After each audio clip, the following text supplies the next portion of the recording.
Hello everyone, welcome to the Ruunin Open #1. This tournament I decided to bring some fun decks, I guess. I brought some competitive and fun mixes.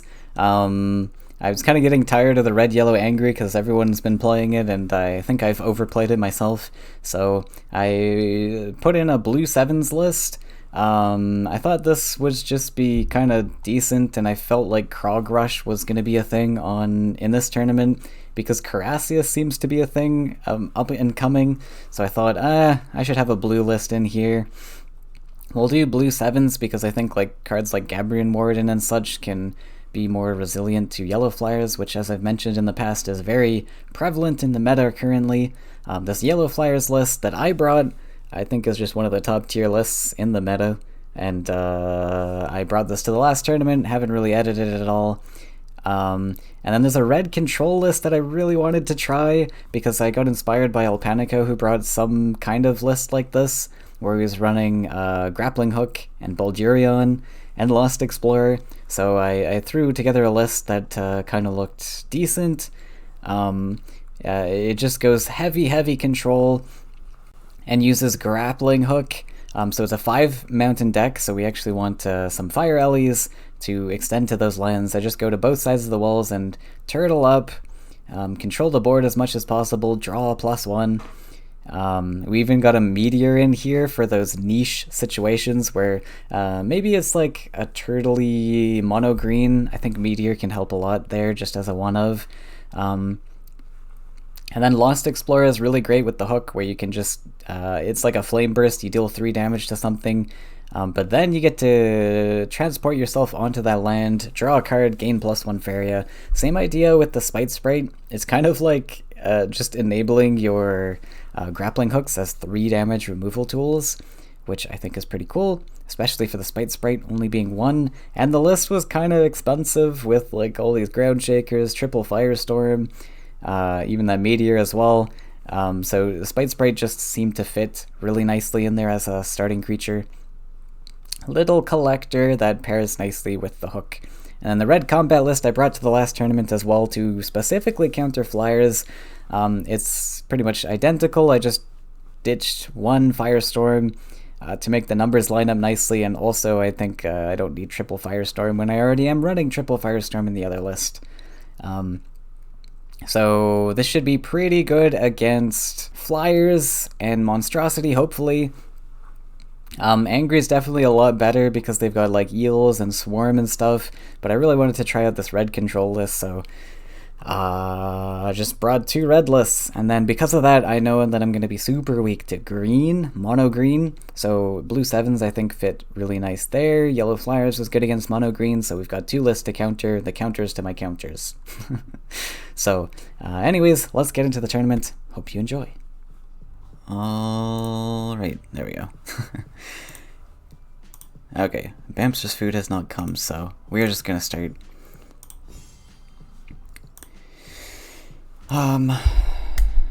Ooh. Ooh. We have an Altar of Souls. That's interesting. And then a Soul Eater. Whatever this is. I'm kind of leaning towards banning green since we have 2 mono red decks. Although, Voice of Hunger, that shouldn't be too difficult to deal with. When I've got, we got some Transform, we got some big attackers. Probably he bans flyers? What is this? This is 33, so there is going to be 3 crossover cards, probably Eel, Soul Eater, what is this, 20, there's also 3 crossovers, so it's just Soul Eater. Sack should be pretty easy though. Mono green, how easy is mono green? Oh yeah, it's a best of 3, I forgot. Yeah, I think we do have to ban this actually. Right. Okay, we will lock that ban in. Flyers is banned. Yeah, so we only get to use 2 lists. It's probably going to be red plus blue 7s. Now what am I pick?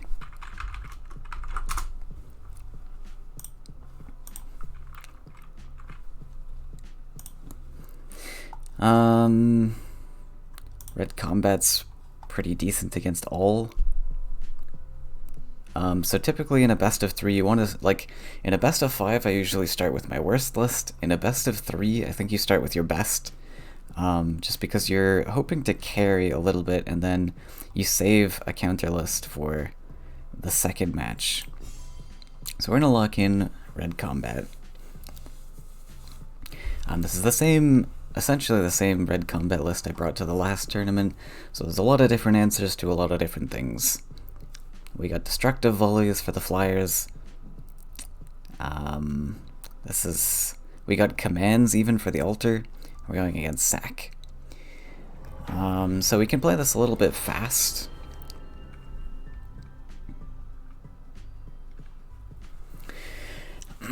Outrace the Soul Eater. Got a couple of firestorms in here.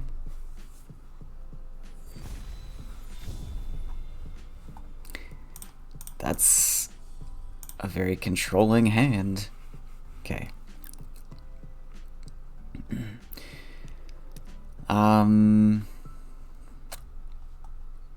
It's an option to rush because he's got like small guys. I mean, we could rush. Oh, Desert Center.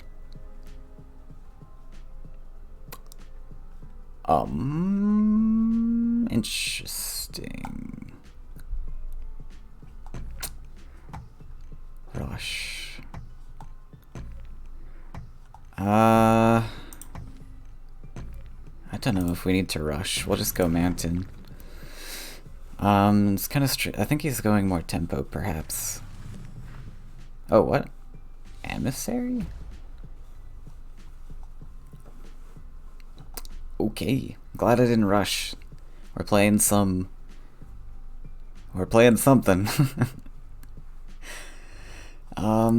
Emissary is an interesting pick with Soul Eater. That's for sure.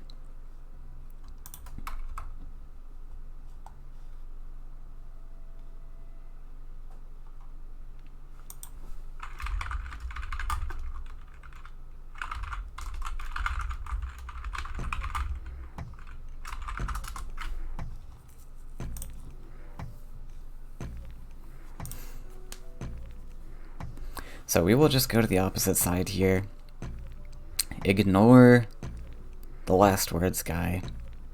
And we should be fine. Especially with a Horse Master in hand.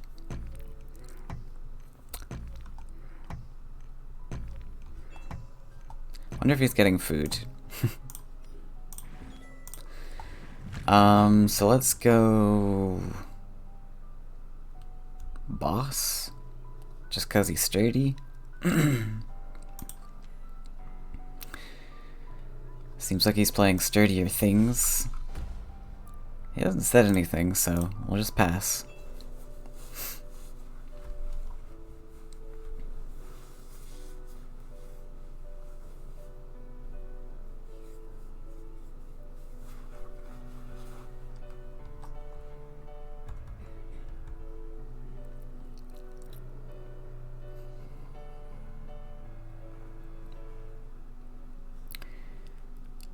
So what could be in this list?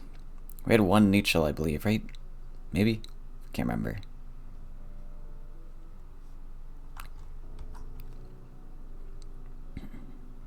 Maybe we'll see some stalkers, or maybe it's gonna be like Ghost Dragon.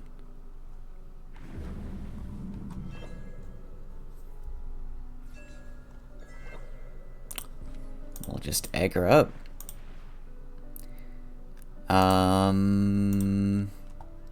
Can just drop a creature to collect here. I'm not really going to be playing much. Not going to be removing this anytime soon. Just going to be dropping a creature aggro, and then maybe if we top deck like Flame Burst, we'll be able to afford that, bless the creature.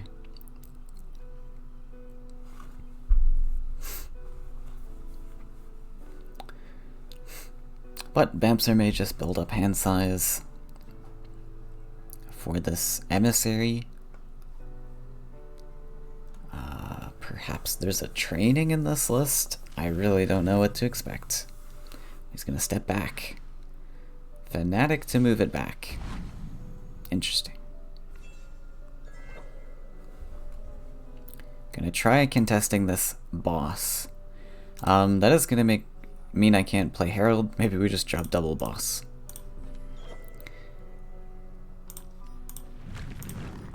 I'm almost tempted to drop something to contest the Fanatic as well, even though that's a lot of creatures. But yeah, we'll go for it. It's a lot of Faeria investment, but I've got a lot of combat collectors for me. Should be absolutely fine. Lines up a Horsemaster if he decides to hide. And he's got to make a decision here, like if there's buffs to kill one of these. He's got to invest this probably as a special land if he's going to Soul Eater. Double neutral's an option, but that puts you 2 turns away from Soul Eater. Not that Soul Eater's going to be very big right now. It is currently still at 1-1.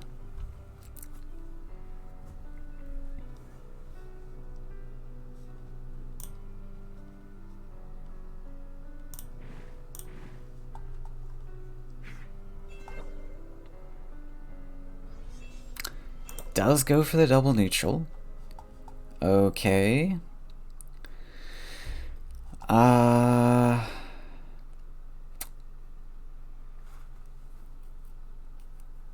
So, a little unfortunate for me if I want to kill this. I probably don't even kill this, to be honest. I might just Horsemaster this face. Flame Burst the Fanatic. Kind of like that. Gives me a lot of combat hits. Sure. And he's off of collections, even though he's on 11. But, he wants this 4-5 to die, right? And he's not dying anytime soon. Might actually build this one. I was thinking of this land, but this puts the Horsemaster more aggressive, so sure.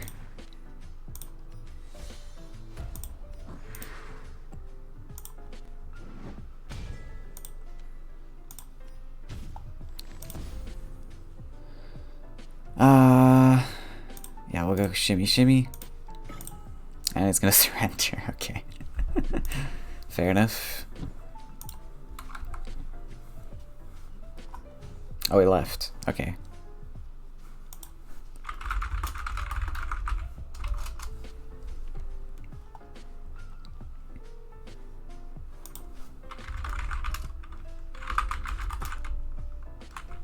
Alright, he says ready. Okay, so Bamster's got one more list. Always excellent to win the first match in a best of 3.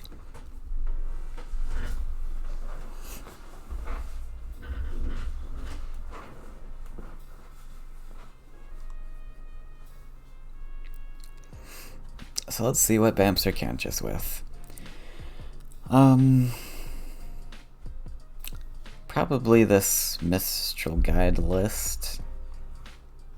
This is probably pretty weak. Now I do run Destructive Volley, whether he knows that or not.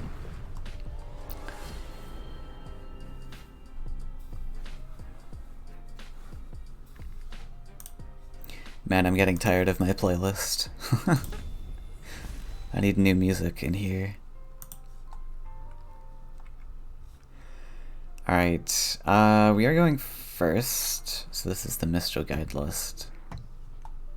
With Eel, probably. Is Firestorm a keep? I don't think you want it, like, super early, but I mean, just having the removal tools is okay. I don't think this is very good in the early game, but I have a lot of creatures in this list, so I don't mind keeping an event if we're going to be drawing into a lot of creatures.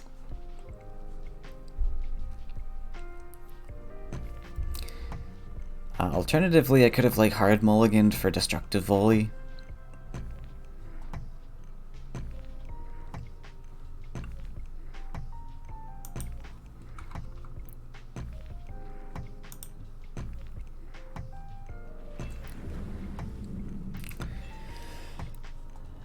Okay.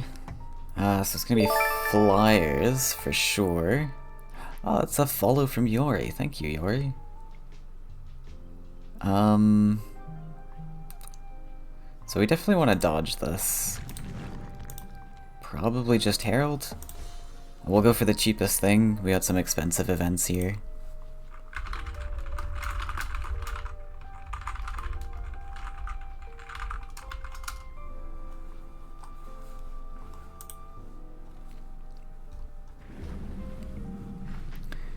Ghoul. Oh, right, this... Wait, is this just angry with... Oh, look at that juicy firestorm. Glad I kept it now, huh? We do need the mountain. But this is then angry with Mistral Guide, I guess.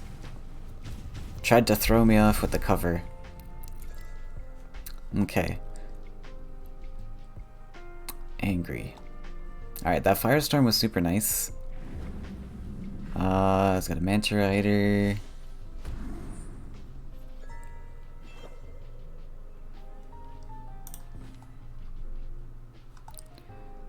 So let's double neutral. Debating flame bursting this, but I think I might just drop another creature, to be honest. Because he's gonna have to spawn a 2/2 here. Now, to fight the 2/2, do I want Faeria? Do I want stats? I think I need Faeria. I have a very clunky hand here. A very expensive hand, I should say. Maybe not clunky.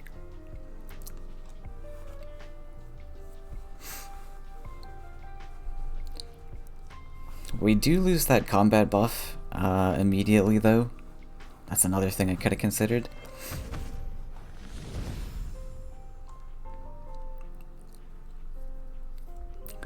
Gonna lock in this space, deny me the mountain. Seems fair.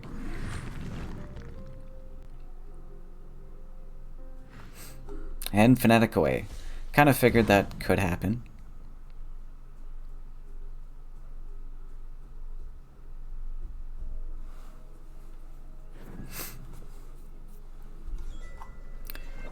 Oh, we got an X grinder. Ooh, I like that. We might just be filling in this land, dropping X grinder. Seems good. And we'll advance the 3/5.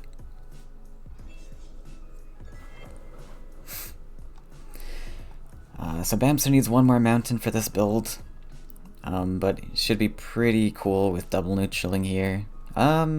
Actually, he's got 3 cards only, 8 Faeria. Perhaps a draw is coming.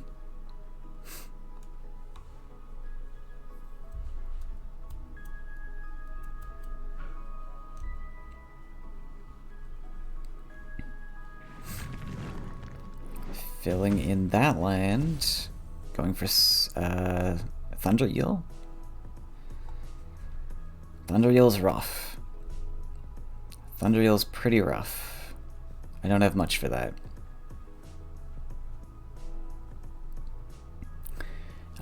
If he plays it in range, I have something for that. I don't think you play it in range.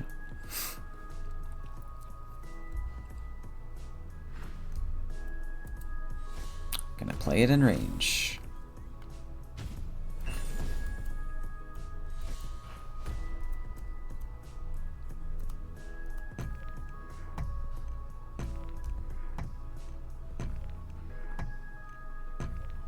And a 1-cost hate seed, already down to 1 cost. Red, yellow, angry, very efficient at just getting all those angry buffs early, especially with that Demon Wrangler in the opener.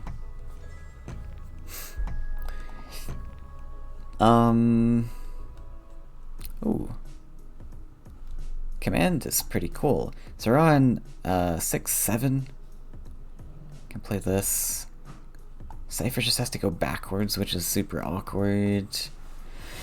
Another option is Shaker, but this keeps my boss alive, right? Down to 4.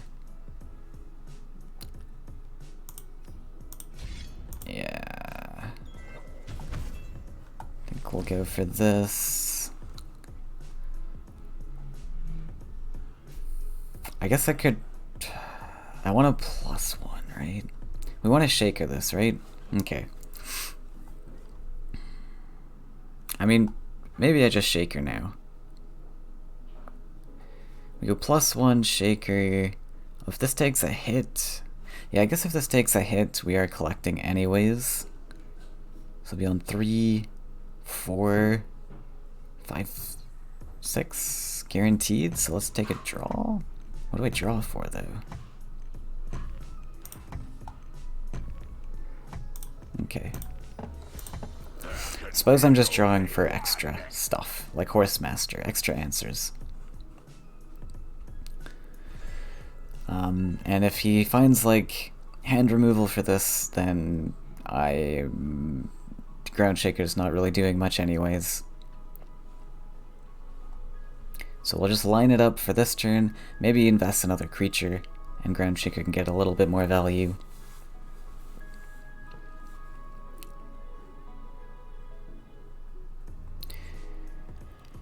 He's got to be a little careful also about the Cypher getting Horsemastered into things. That could be spooky. Although with Angry it doesn't matter too much. Angry creatures can slowly chip away at Cypher's health. The 4/4 is pretty nice and juicy.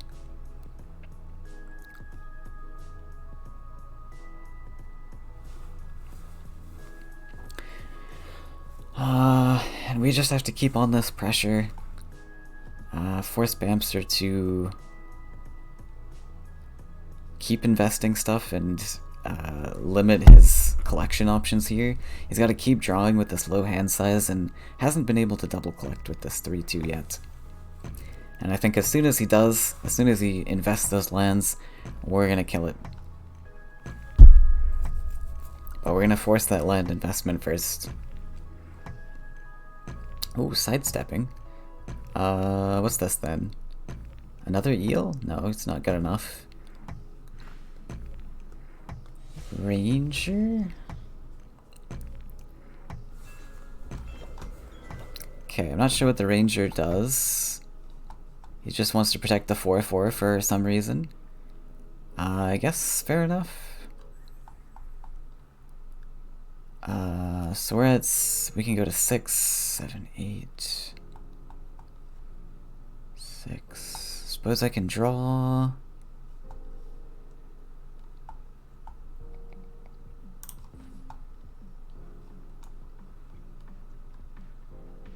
Firestorm's pretty nice in that situation. We'll just take the poke. I want to play something sturdy. Oh, I get a combat trigger, right? No, wait. Yeah, I get one combat trigger. That's not going to be enough. He's got a 5/5 here as well. It's another thing to consider. Maybe we just drop Axe Grinder.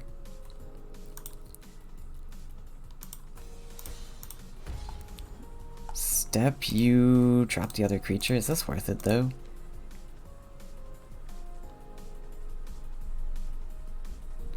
Like, I want to keep my Faeria options open, right?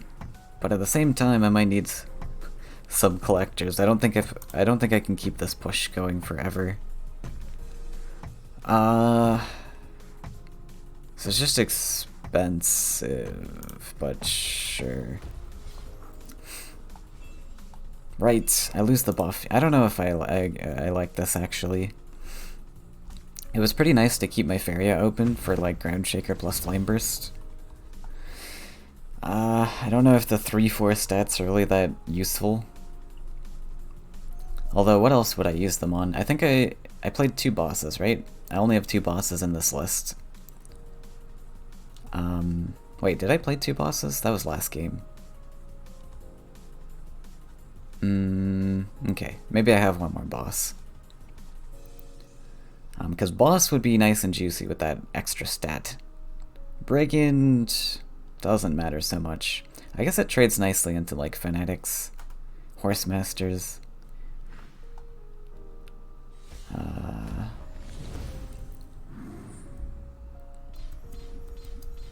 We see the first Firebringer coming down already as an 11/9. That is huge. That is huge.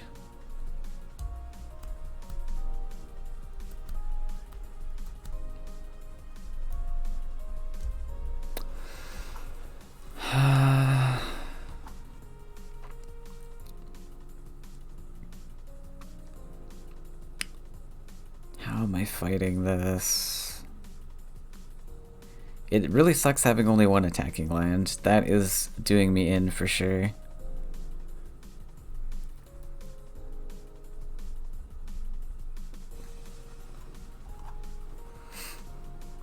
I can go Ground Shaker backwards. Does drawing get me anything? Another option is to land, but lands really don't help me much. I don't think this Cypher is getting value anyways this game. Like the thing I'm seeing is maybe land. We put Ground Shaker here. Then this stays alive. Is that worth it? I mean, maybe.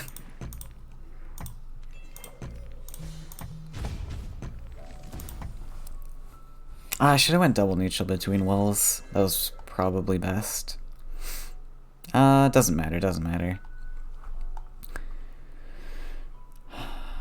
The land investment just kind of sucks, but maybe we can get investment with the Cypher. Especially if we take out some angry things, we boost this attack, we can fight another Firebringer a little easier.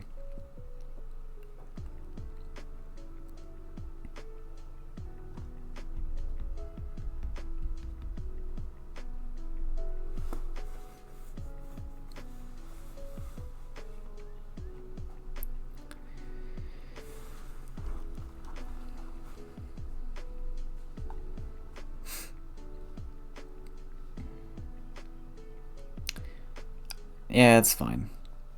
The double neutral between wells allows for a double collector, but I'm always going to have a creature on this land, I think.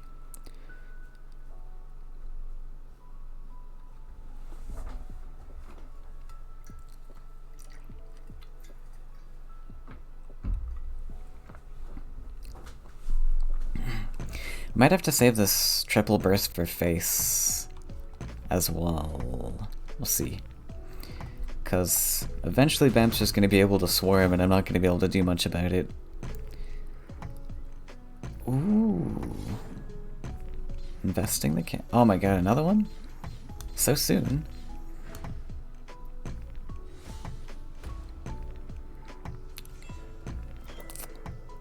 Okay, there's the boss.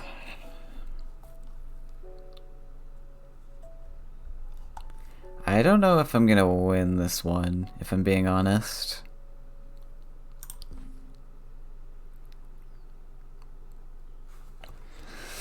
Ah, that's rough. I need to kill this. We need to keep him on single collection here.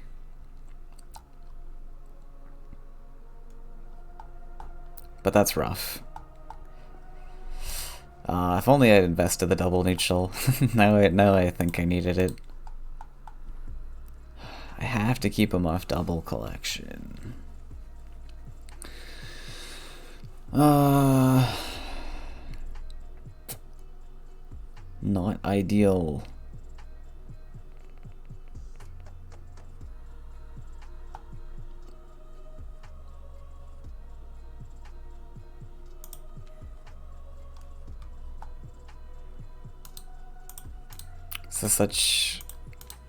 This feels so bad as a flame burst. What happens if we give the collection? It's just not gonna work. Alright, gonna have to do it. And we'll take the trade.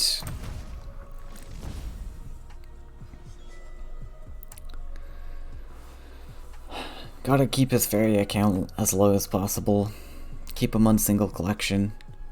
I at least have double collected for a little bit. Even though he's getting better scaling.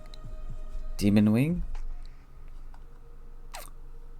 We gotta draw into Cypher's Wrath soon. Oh, Mistral Guide. Gotta draw into Voli's soon. As well. Horsemaster. I think we take the draw. Try and find the volley. It's just an axe grinder. We'll drop it.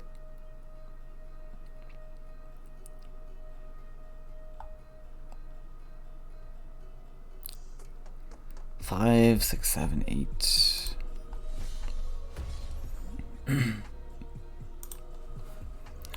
Yeah, this is gonna. The third Firebringer is gonna be so rough.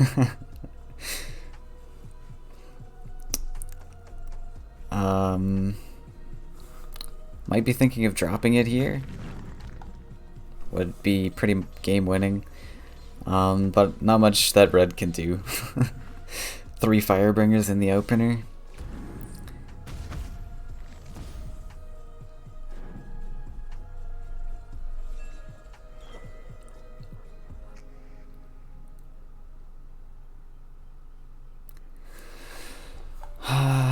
So we could attempt to block this. Do we just body block? Perhaps.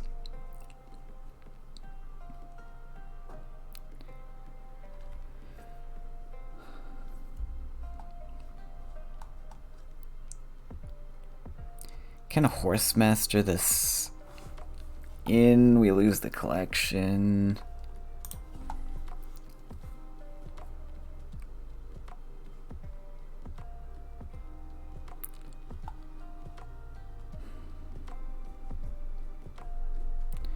Feels like a bad horse master, right? So we go 4, 5, 6, 7, 8, 9, 10. Oh my god, I'm one short. Let's take the horse master, I guess. He's gonna get yield. We do have to answer this. I think I'm just gonna actually just take the pre-hit.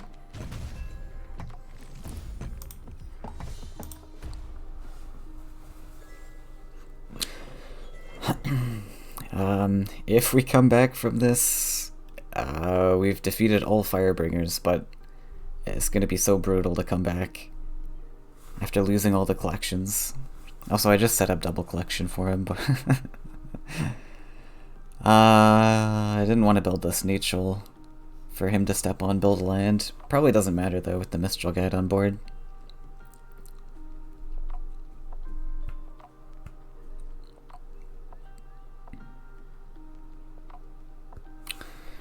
Boss was another option, because this would be, what, 3 damage, 3 Faeria? Which lines up a little nicer with the answer I have in hand. It would save me 1 Faeria, essentially.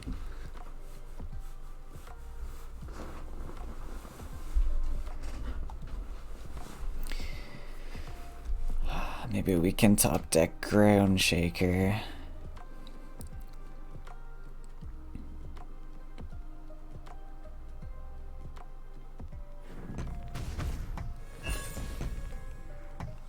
Yeah.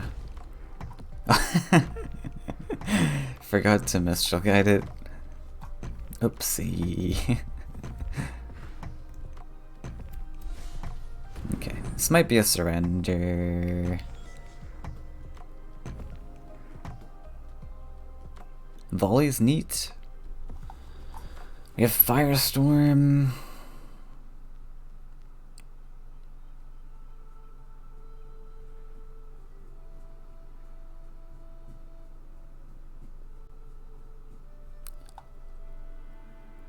Volley, I've got 6 Faeria.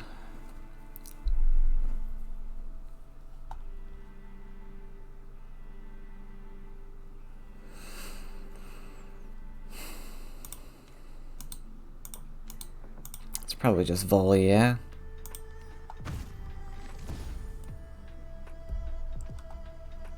Maybe just build the land to collect. I should have put the neutral over here. I mean, I don't need to build land, I can just +1.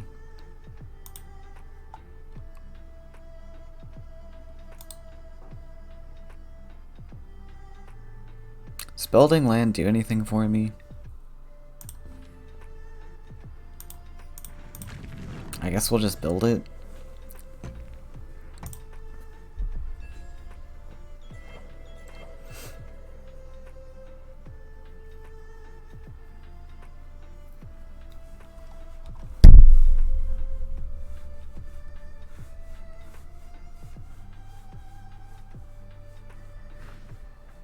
Fanatic.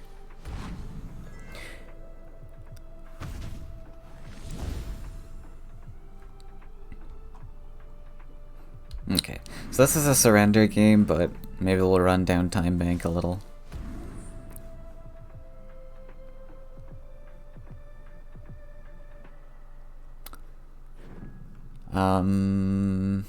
Get as much information as possible because this is got some different things in it. So we go boss, we could go brigand. Plays into campfire. I would like to firestorm burst. Maybe Cypher's Wrath. I should guarantee be able to draw into that. So that means I need 7 for next turn. 7 for next turn. I can go to 2. I can go to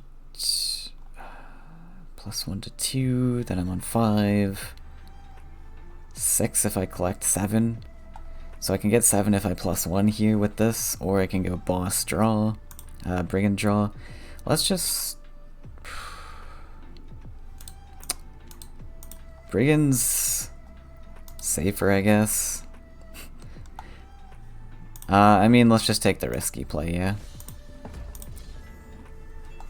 Oh, I get buffed! I forgot about that. Okay, the brigand was fine then. I could have briganded. It plays into Soul Eel, I guess, but... Or Thunder Eel.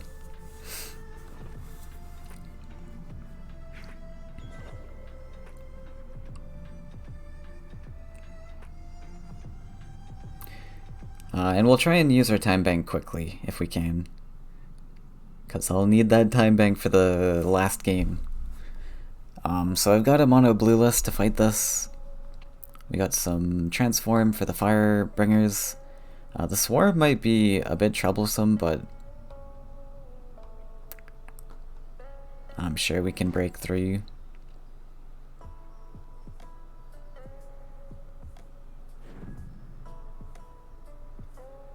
I probably should have dropped the brigand.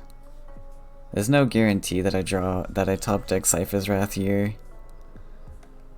And that is not a Cypher's Wrath.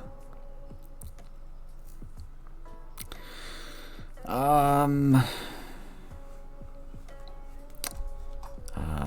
don't know why I didn't drop brigand here. Got double burst. I guess we just go double burst.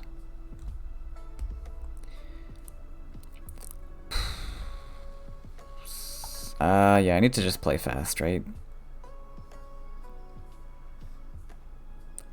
Drawing does not get me anything.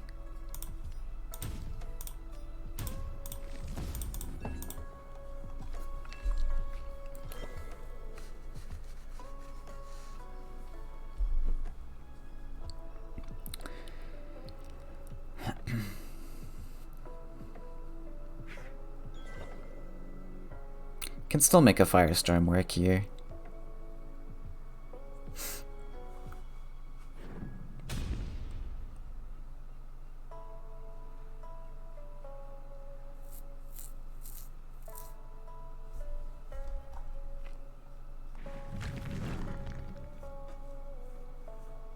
This poor hate seed. Just kind of awkwardly sitting there.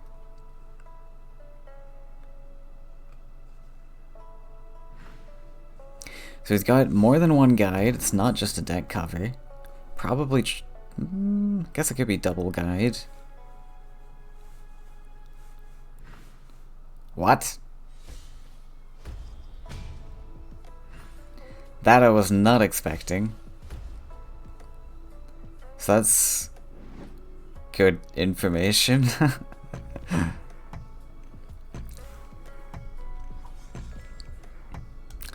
That is very good information.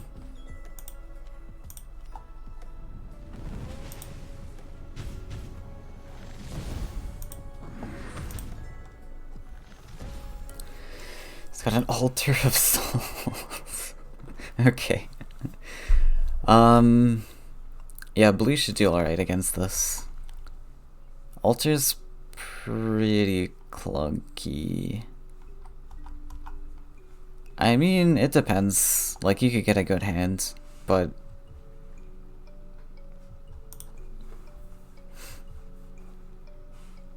should be alright.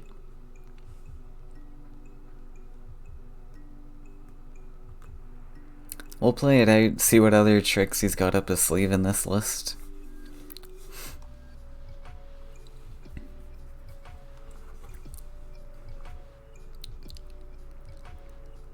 That was my last Firestorm, I think. Got 9 cards left, yeah. Last Flame Burst. So Flame Burst no longer an option. Got triple Wrath in the deck still though.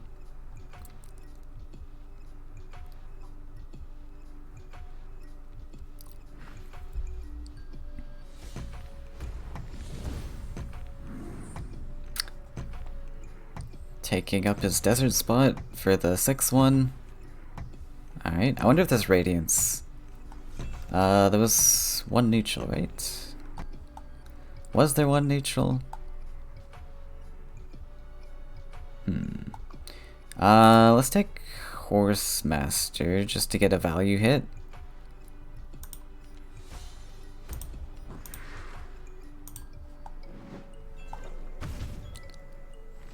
We'll just keep +1ing. I don't get to Ground Shaker if I play all this stuff. But I do want to deny collection. Do I? Do I care? Maybe I don't care. Perhaps we will save the volley. Okay, let's play fast.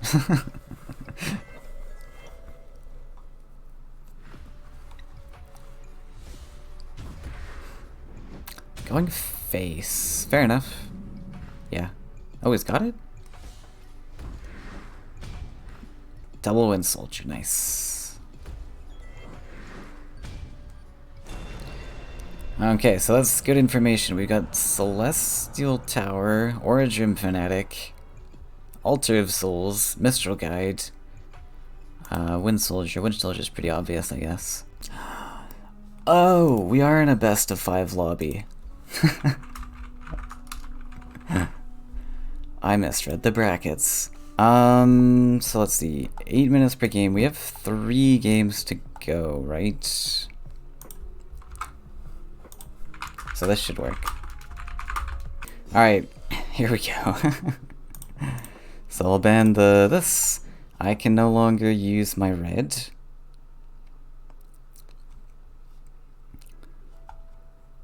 My red combat.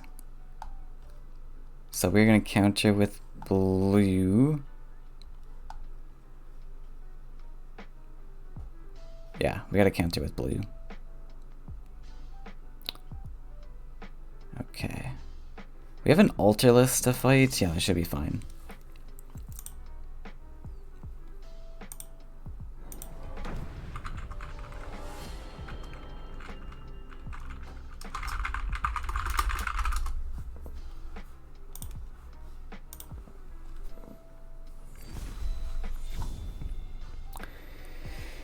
Okay, so angry. We gotta be super aggro. I think this hand should work. He's got Solial as his only 2 damage source, I believe. I wouldn't expect any events if he's running all of that other stuff. Mistral Guide, plus the Altar of Souls. There's not gonna be any soul drains or barters or anything. So we're gonna go with this.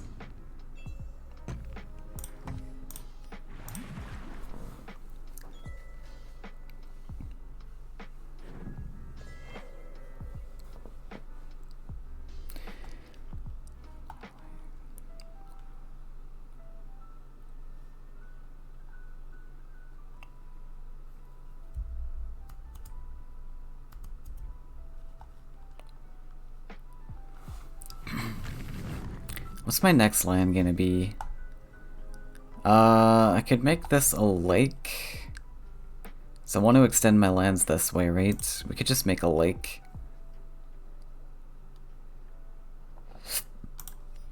commander. Because I don't particularly want to step in threat range of the Demon Wing.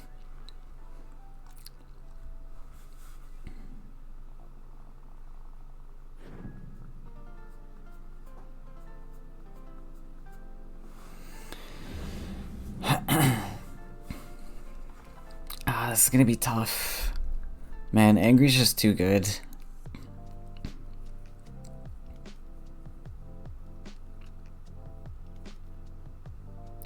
I also have a Warden.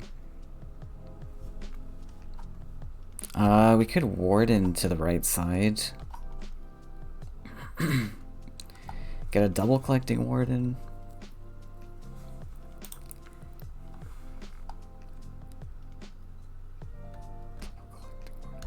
I'm gonna lose my Mystic Beast spot is the issue.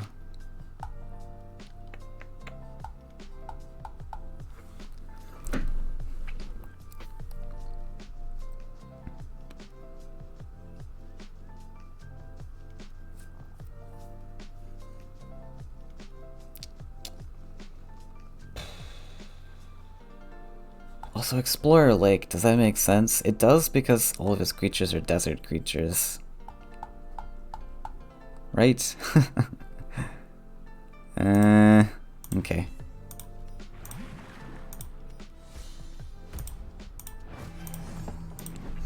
This'll be interesting. He's got neutral creatures too, though, I don't know.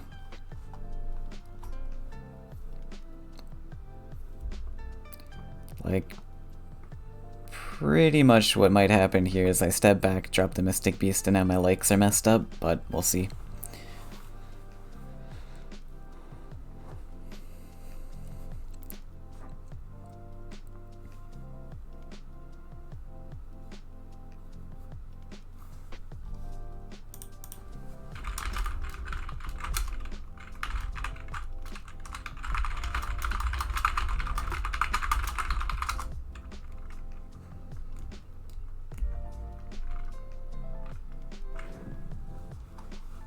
Ooh, really? Wait. Do you have an answer to this? It's giving me this double collection. There's no way he has an answer to this, right? Unless it's double Thunder Eel?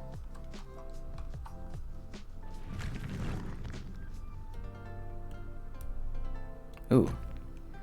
And blocking the space. I guess it's Thunder Eel. Double Thunder Eel is so rough. Oh my god, I lost. I think I lost the whole series, to be honest.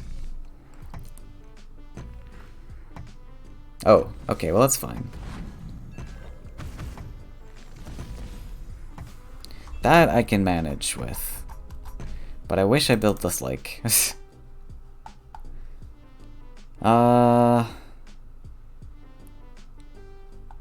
So we go Humbling. I can step back, drop Mystic Beast, Humble. That puts you to 3 power. And we're not we're not clearing it, but it lets me set up something much better. So let's do it. I have made things difficult for myself, but...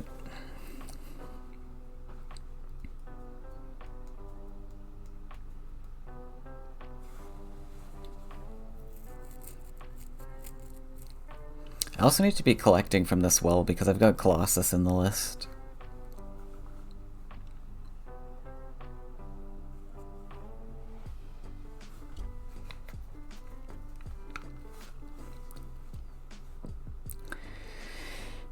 We've got 2 Frogify to deal with Firebringers, so I need something else to answer the third one. Perhaps a Humbling Vision for the first one that comes down.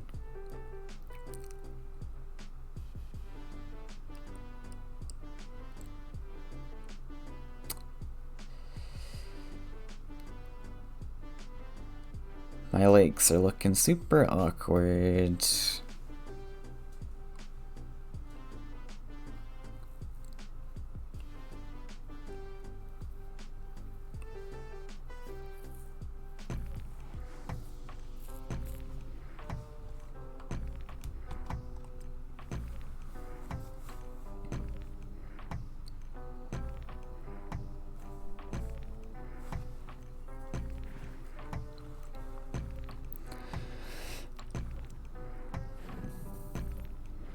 building that neutral. So he's trying to get a Firebringer face. Fair enough. Colossus. Is it worth dropping a lake aggro? No. It is not. I think we draw. Another Colossus. Okay. We take the desert, yeah?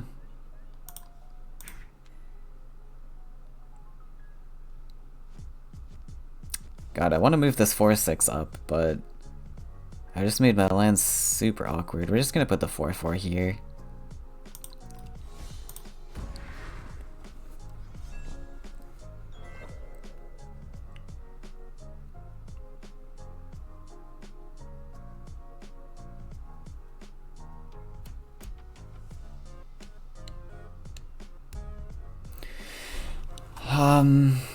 And we've played 1 7 cost, so as soon as this Colossus, we have a Colossus to buff this right now.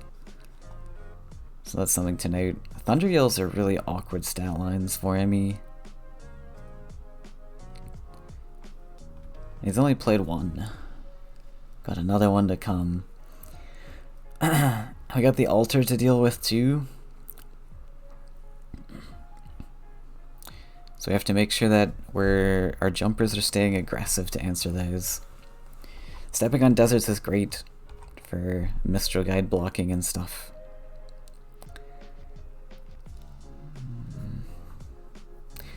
I almost need like triple Frogify in this matchup. What to deal with Manta Rider as well.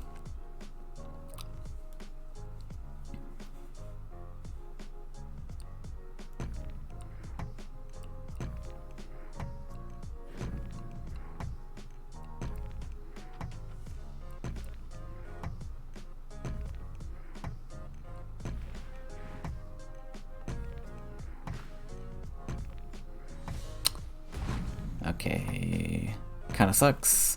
I guess I could have played around that by just putting a Mystic Beast here instead, because I knew he had Fnatic. Oh. Oh. Too bad I don't have enough for that. Oh, but I like it. Oh, but I love it. Let's invest the lake. I know it's like usually not great to invest the lake. Oh my god. Colossus is kind of huge here though. Because it buffs this, it prevents Outland Ranger from taking this. Do I just drop Colossus? Beirut's just so huge in this position, but so is Colossus. I mean, if I drop Colossus, he probably, like... he needs something to clear this, so one of these cards has to be an answer, which is likely. And we take 2 creatures out for 6. That's so tough. That's actually so tough.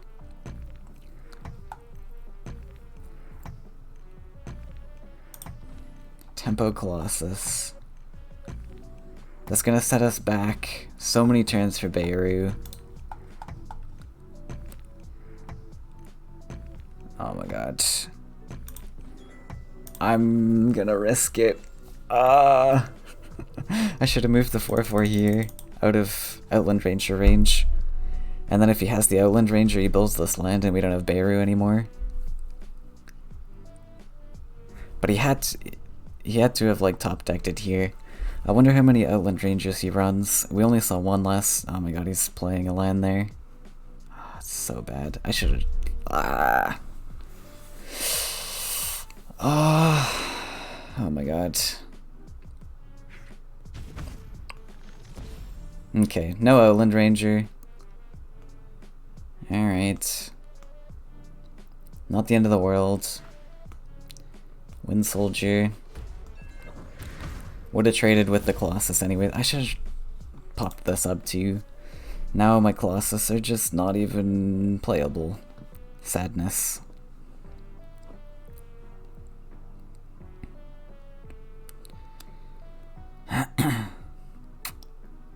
Alright, well, I've forced myself to slow play this, so...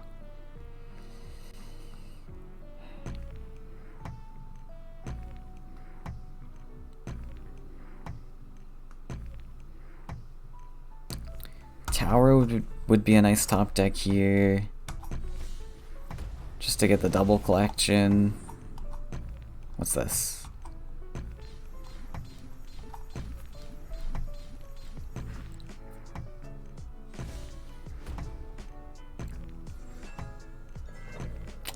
That's annoying.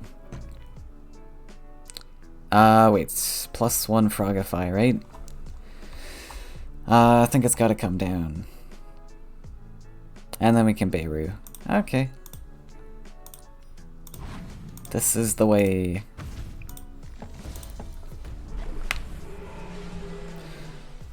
No answer to an aggressive boy that comes here. Little yikes. But we've got, I think I've got 2 Humbling and 1 Frogify. So we'll try. Man, not playing that Colossus there hurt.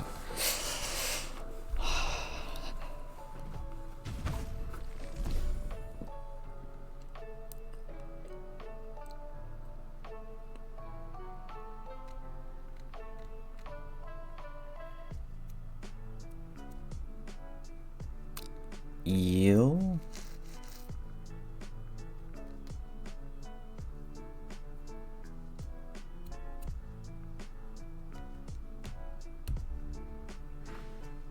Gary.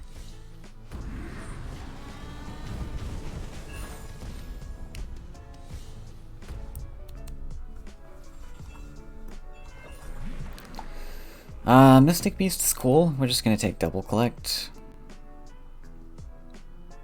Fanatic kind of hurts into this. But we can drop 2 creatures, right?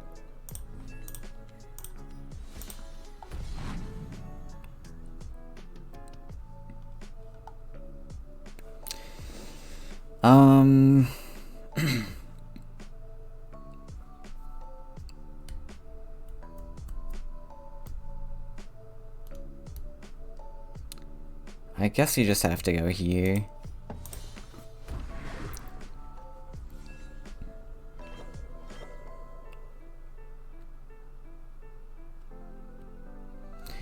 That land destruction, he doesn't even care about, also. Because he wants the aggressive mountain.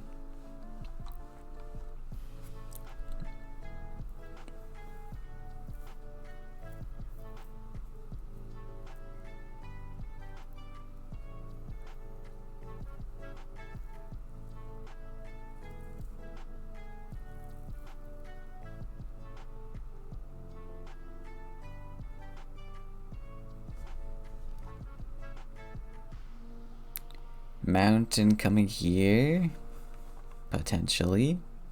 Oh, Barry's gonna plant a lake here for me. Good. Assuming he survives. But I imagine he will.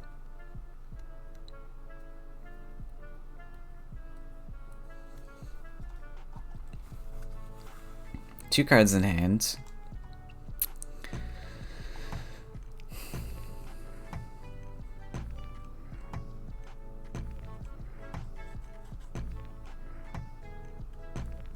I'll get discounted Colossus next turn, that's good. Really thinking about investing this land here, I'm curious. Oh, a desert. Oh right, I forgot you got like Manta Rider and stuff.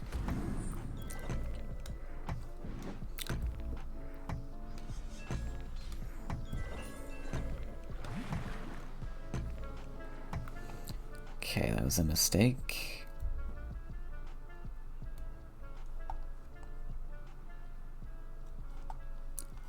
I don't know what the mistake was.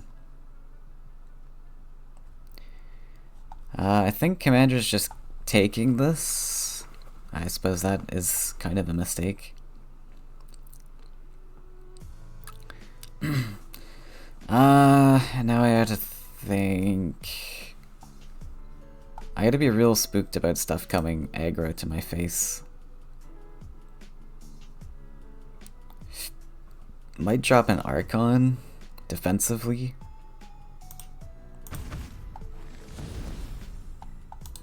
Just take this. I really want the 8/8 to step up though. Maybe I don't need the Archon going defensively, we can just put him here.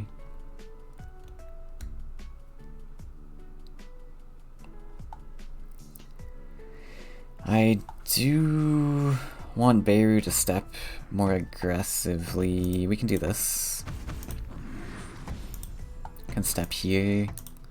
Archon +1. Maybe I should be drawing, but eh.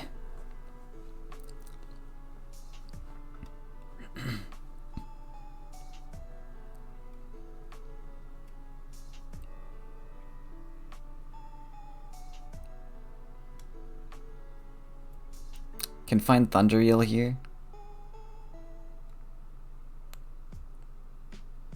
Thunder Eel's kinda big. I should have counted the neutrals he had. Then I could see how many Outland Rangers. I thought, for some reason, I'm remembering one. One neutral. Is there only one Outland Ranger? Feels kind of strange. Okay, let's try and get an aggressive Colossus here. With the jumper. I think we can do it.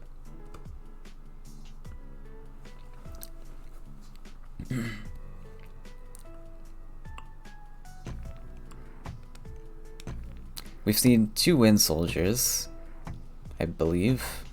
I need to be card counting. Pretty sure it's 2 Wind Soldiers. This might be Mistral Guide? Altar of Souls would be actually pretty brutal here.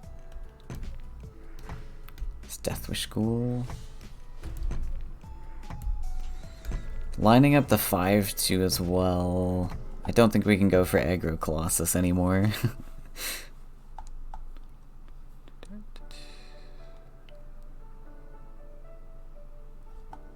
But I want to drop a Colossus somewhere, right?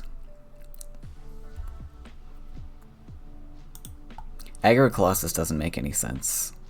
We might actually draw. Because I don't think Colossus has a spot currently. Humbling's nice to have in the back pocket. Do you want to go aggressive? You could go defensive. We want to take out the 5/2, right? And you are a perfect answer. So let's do this. We'll drop one that can be walked. I mean, I could put it defensively too.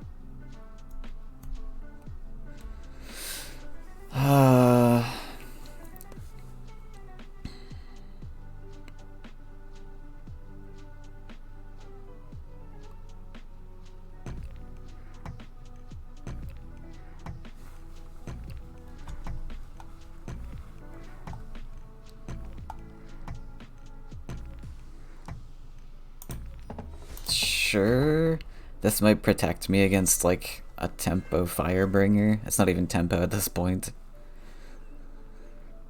I think it's worth a dish to defend. I am a little bit worried about Demon Wing getting Celestial Tower down in the future. We don't have to worry about it this turn, but in the future.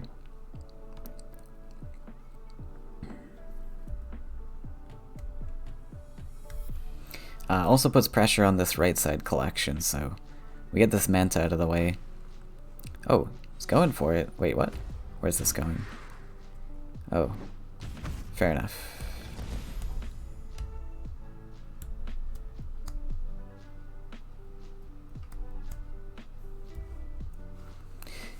Yeah, so now he's played the Celestial Tower. I'm aware of its existence now.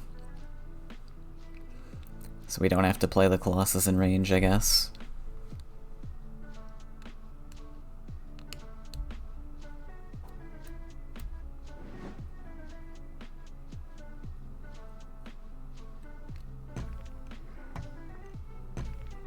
What else you got?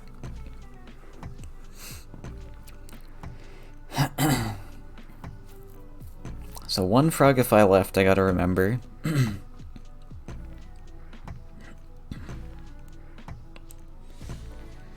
Manta Rider. Don't like that. Stop playing stuff.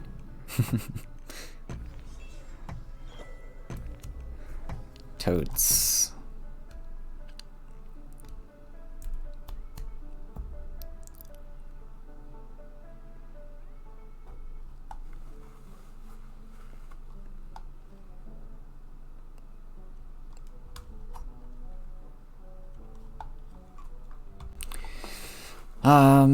We could take the value trade on the Manta Rider, maybe, even though this dies. This is getting set up to kill the Mystic Beast. We can block with Toads. It's also set up to kill the Colossus. Not bad. Do I want to build another lake? No. Maybe we just take the Demon Wing. It's... feels bad. Or maybe we regroup.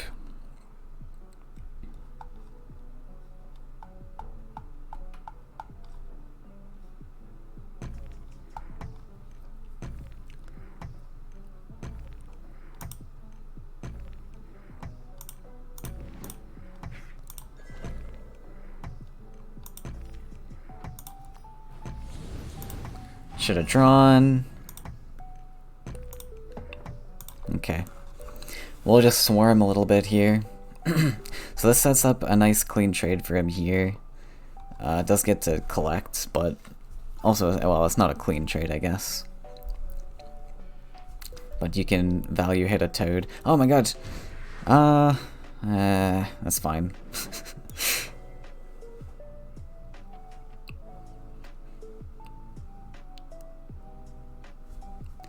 As long as there's not another charge 3.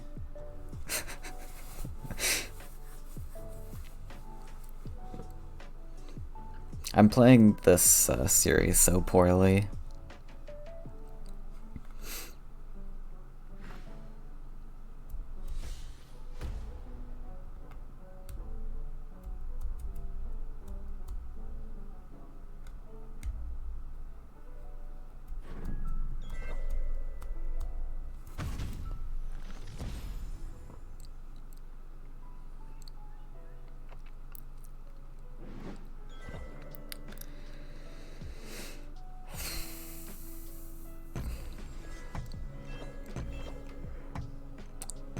Aurora?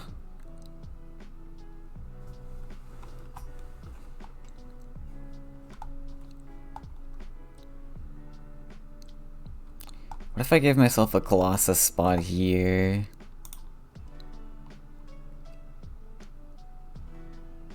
Is that worth it?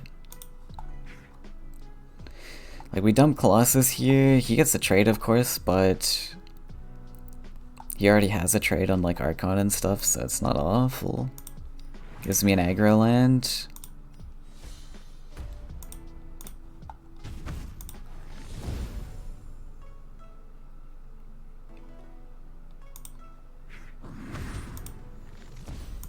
Just go face.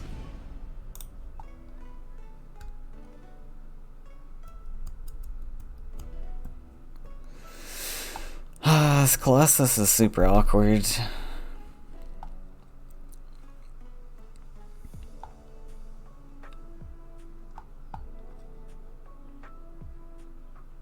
He's just kind of doing nothing for me.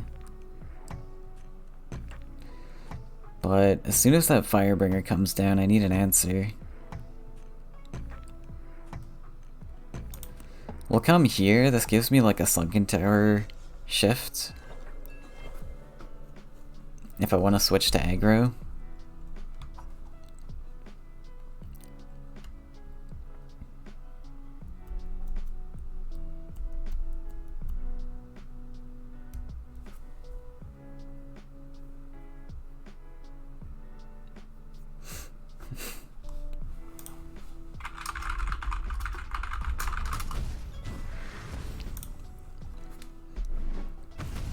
Ooh. Yeah, I can't really body block because I've got the 4-3 here.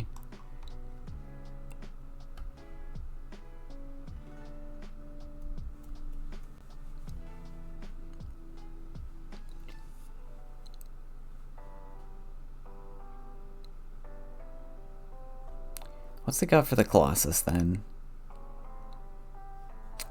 It's gonna be like Alter.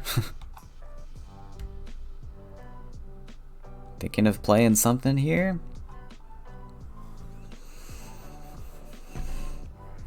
So we have to decide whether we want to value hit this or go face, and I think the answer is face. He's got plenty of Faeria here.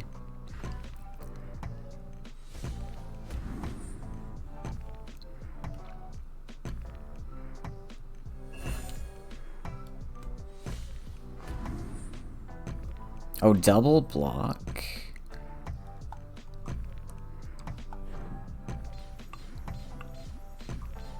Okay. That is an answer. However, that is a 7-life creature. So that works out very well.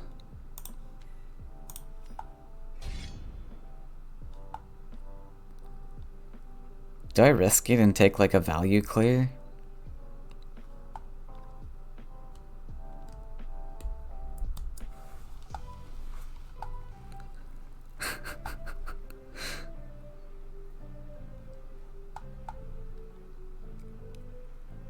I could...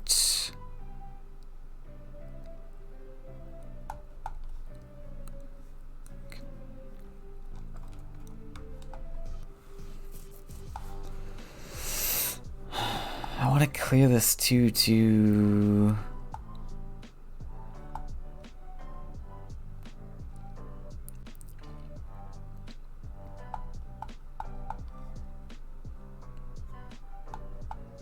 Don't think I can clear the 2-2. Yes I can.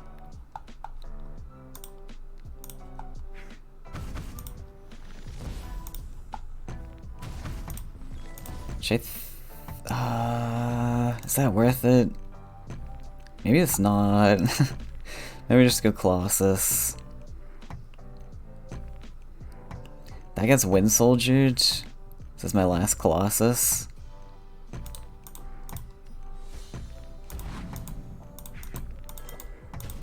No, I missed it.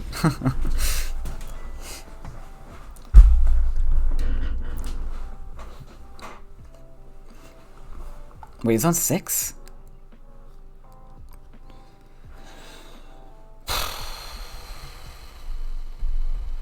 I lose. I just lose. That was just awful.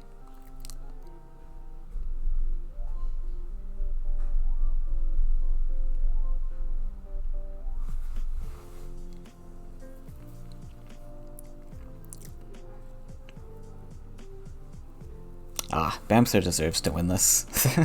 I've played this whole set awfully.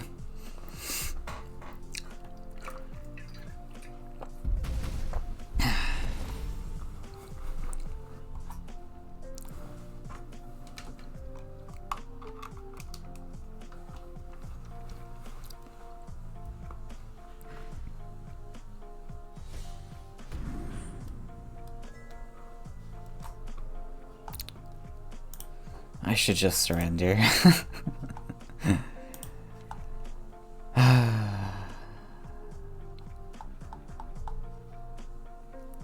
Go between wells. Guess I should draw. Do we just drop Ninja as a collector?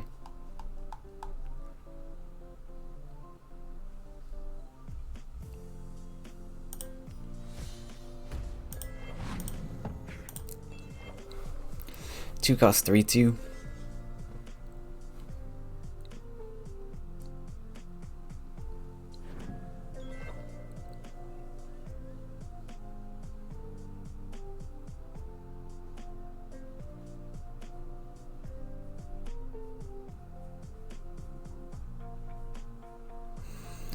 We've got the Aurora for the Ninja Toad. If anything spooky comes. Well, it can't be that spooky.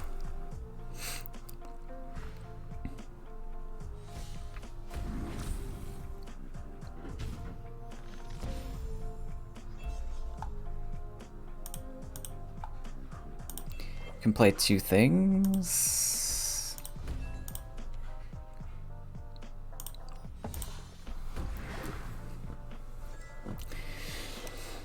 Okay, I mean, he's got 9 cards left. One of those is a Firebringer. We have 1 Frogify left.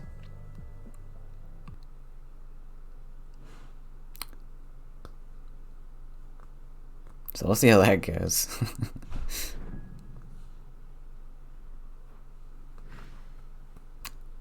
Another eel. Blech. I've got 5 Faeria only. I should technically be drawing for Frogify maybe, but I kind of just want to draw +1 for Warden.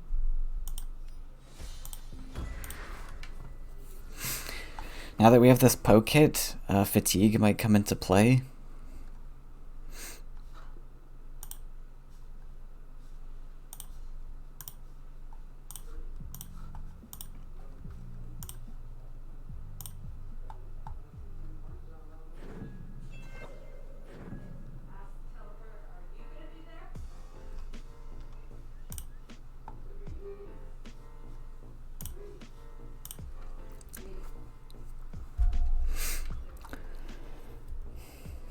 I have 2 Sunken Towers, 1 Frogify, 2 Battletoads.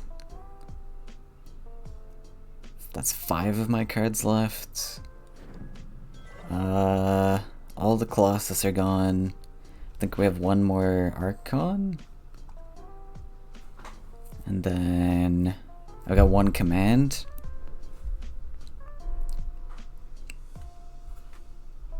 And then 1 more card, 1 more Ninja Toad. Wait. I should have 3 Ninja Toads, though. Did I play 2 already? Oh my. Oh my.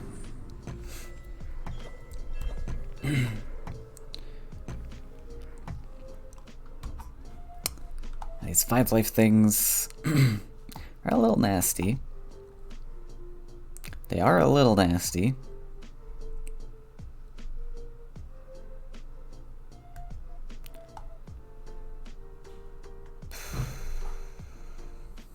We'll draw.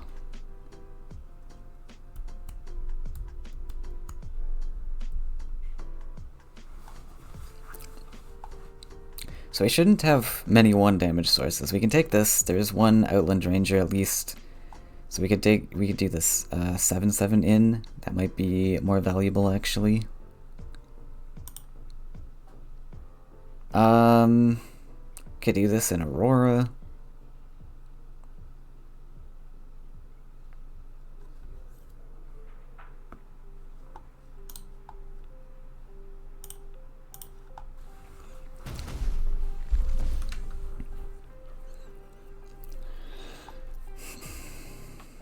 Could take away his collection.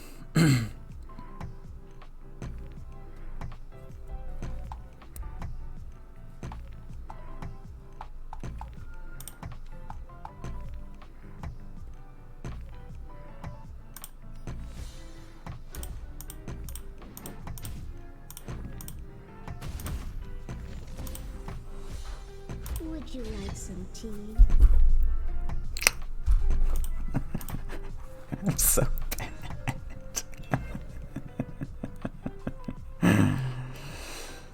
Oh man. This is what happens when tournaments are at 9 in the morning.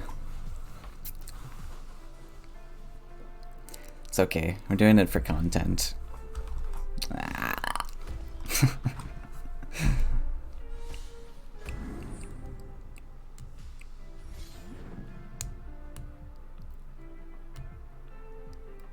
Can get a poke hit here.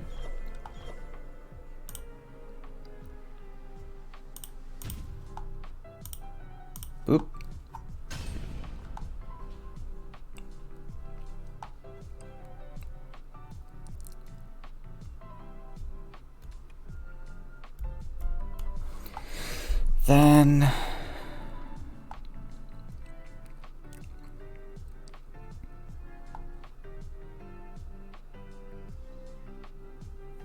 do I care about this?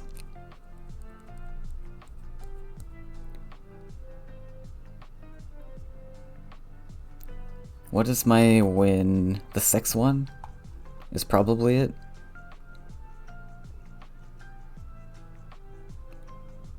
Six one. I don't think protection is going anywhere else.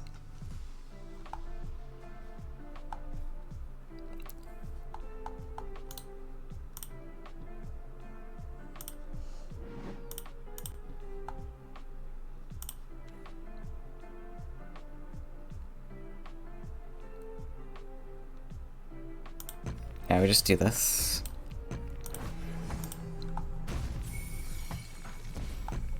Perhaps I should draw. Draw last.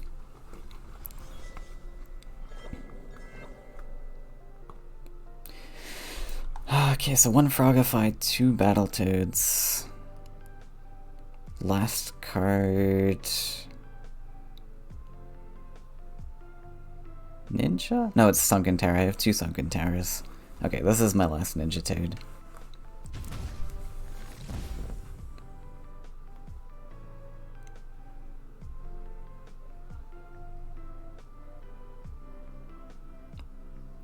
We might sneak a win. Wait, you're not pinging yourself. Oh my god, you brave soul. Why would you do that? Why would you ping yourself when I have 6 damage on board?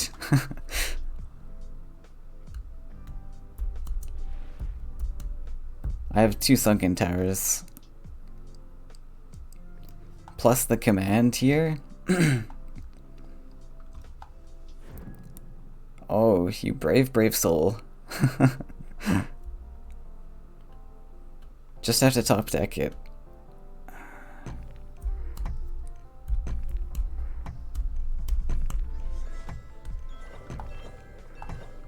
Frogify, we go for the draw. No! That's not it!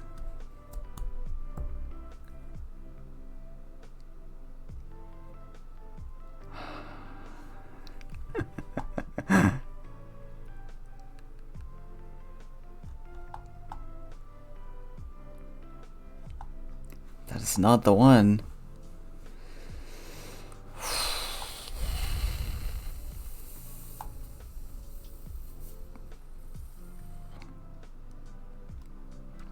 We can't humble?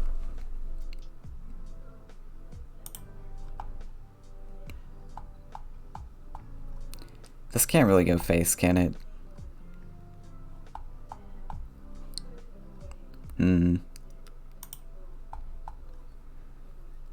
Yeah, I can't really go face with this. I might actually use this here.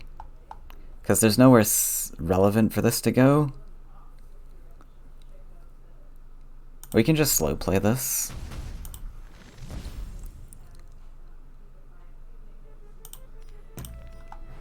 Go for Toads. I actually want him to trigger this altar so that Ninja Toad can kill, so no need to command it or anything. Let me just think about my next turn.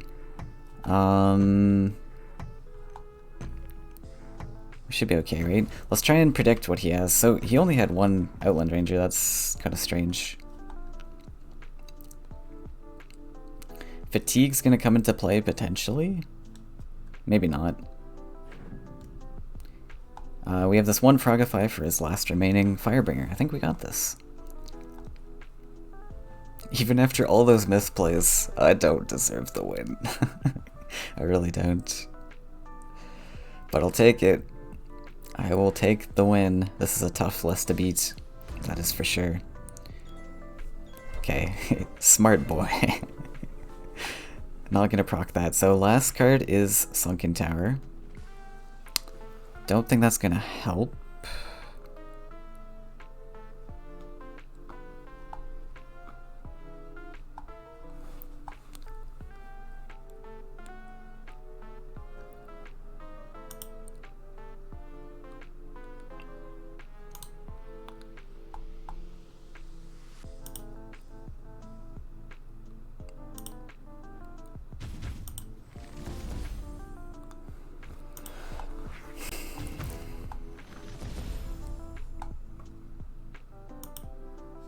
Might even take this. Yeah, if we take that in Ninja Toad, we're actually kind of set, right?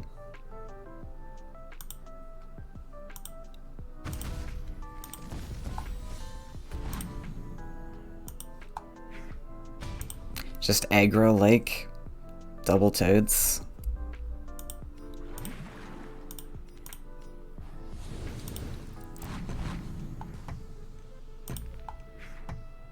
I think that's the one. That's the winning play. Down to the last card for each of us. Insane.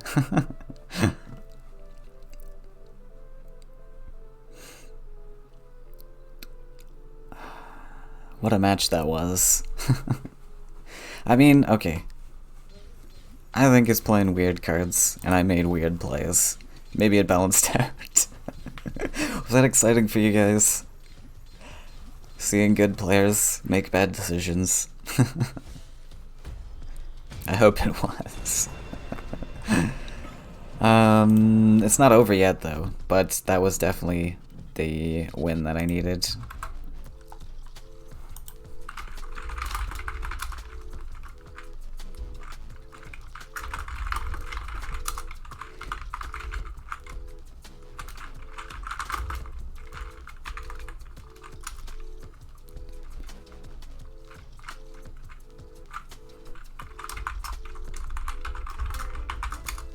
Alright, and we are ahead on time. With one list in reserve, he's got to play his altar list. And we have a red control to fight the altar after. One neutral here. Yeah, so this had one neutral. There was one Outland Ranger only. Interesting. And this one neutral is going to be Radiance. That's a pretty obvious pick. So the rest are just going to be yellow cards. Nothing too surprising, I hope.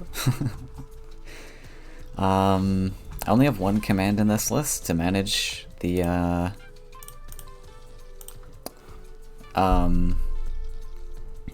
altar. So we'll see how this goes. My red control should do a lot better than this will. So we might just play fast, pressure his time bank here. Give ourselves lots of time on the counter matchup.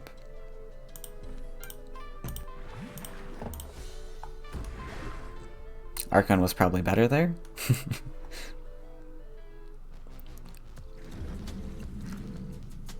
Oh, Emissary.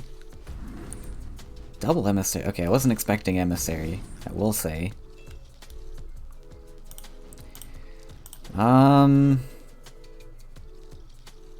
Let's go triple lakes, Archon. Wonder if there's mobility. Ninja Toad's really nice here.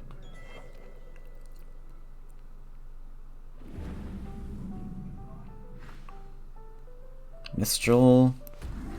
It's a great start for him. That is a great start. Can we go Beirut? Is Beirut worth it?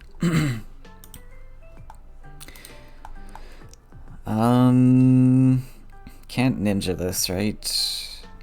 No way. So we could go Beirut or we could go Toads.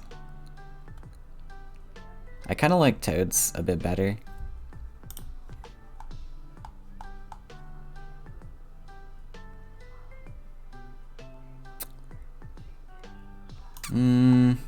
Do I? Yes. Toads will go +1 for the Beirut.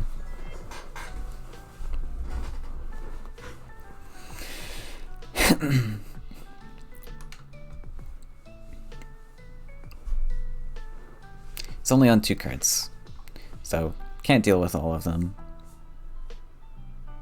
Hopefully. I guess just one Soul Drain is needed. Goes for aggro desert.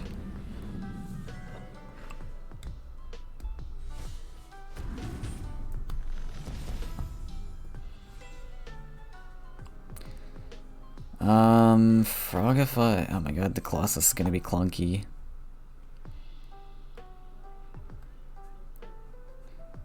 can frogify this. 4.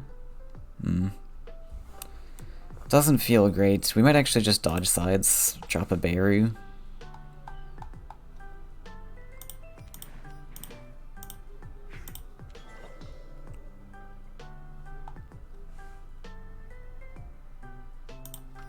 Out of Mistral Guide range, so it's hard for him to find answers.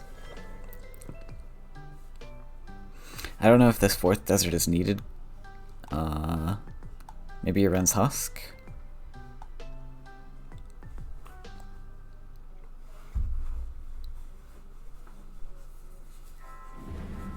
Wait. Desert number 5? Oh. Okay. Interesting. I guess he's playing those things. Okay. So, we frogify? I believe?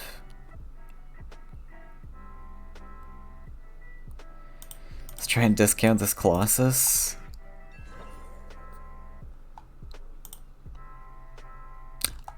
I can't frogify. Yikes.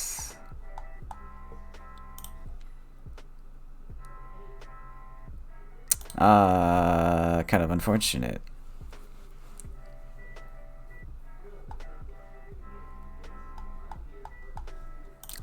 I thought I could frogify there. Well.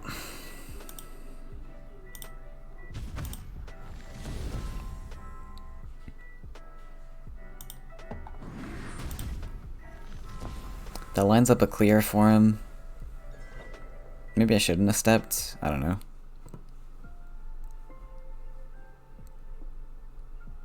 Especially with, like, Wind Soldier in the list.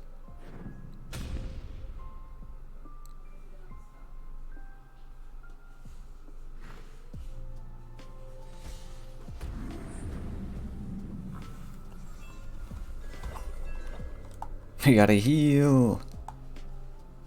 We'll keep double collecting.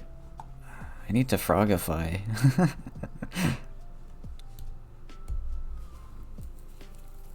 Should I just raw frogify?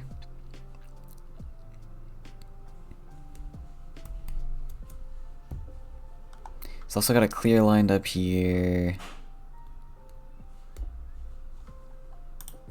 I need a Mystic Beast spot. Do I?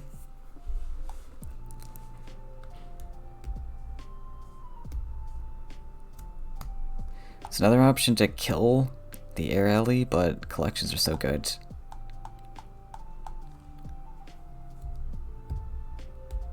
Kill the Air Alley.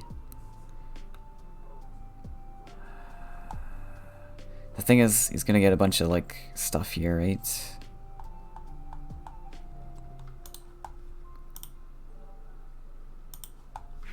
Maybe we can't. We have to kill this. We have to kill this.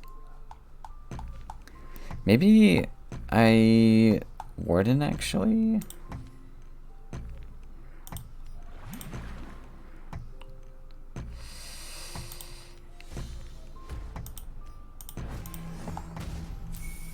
It's a lot of face damage.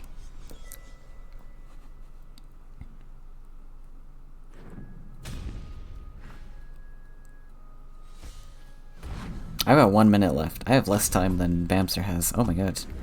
I didn't realize that. I need to play quicker.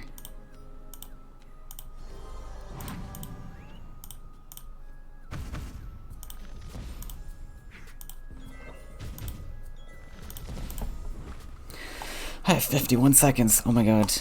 I need to pay attention. I need to pay more attention. I am at very big risk of losing, and there we go. Okay. So now we got red control to play like lightning quick. Oh boy.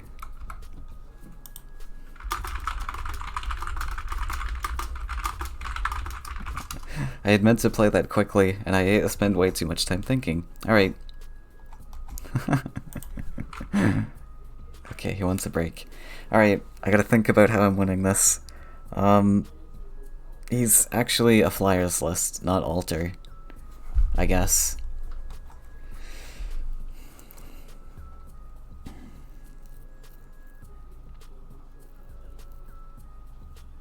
Okay, so we just do our control game plan, go both sides. I've got some mountains to build and set up the kills. Draw, let's see. +1 or draw? Drawing's great to find answers. +1 if I have a lot of cards in hand. Alright. You guys ready for the match of a lifetime?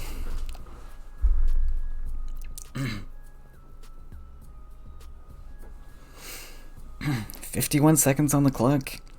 Bamster's got like a minute 20 or something. This is gonna be a match. This is gonna be a match.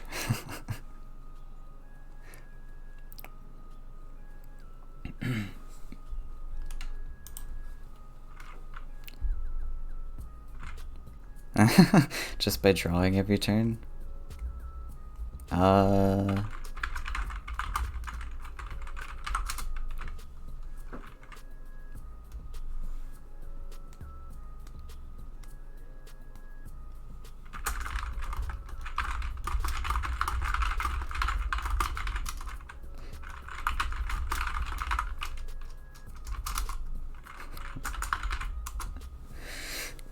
Yeah, he's trying to think of the correct plays as well.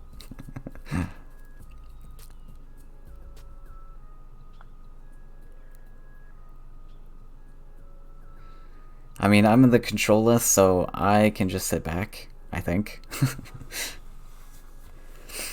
I have less time, but my plays should be obvious, I think. Flyers is like slightly more complex. The other issue is that he's got altar value. That is going to be tough to deal with. That's going to be very tough to deal with, actually. Alright.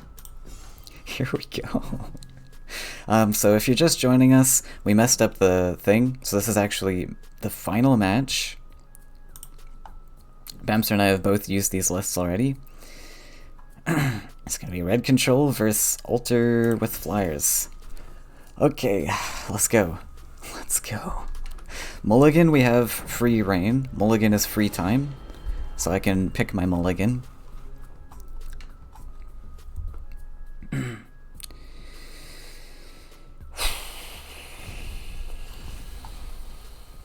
Fire alley, we don't need this. Just go for this. We are first, we go Spite Sprite.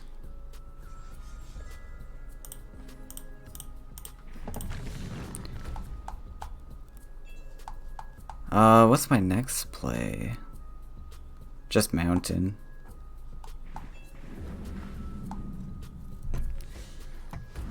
Can't make Fire Alley work. Could Flame Burst that? I didn't collect.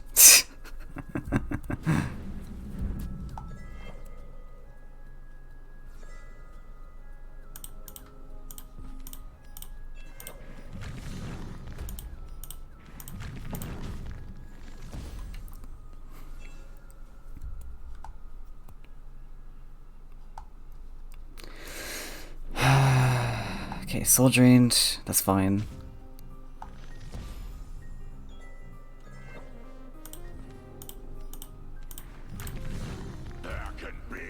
So we got a hook. Am I building any more lands? Probably not. We're just gonna draw. Finger on the draw. I got 38 seconds, he's gonna play fast. This comes...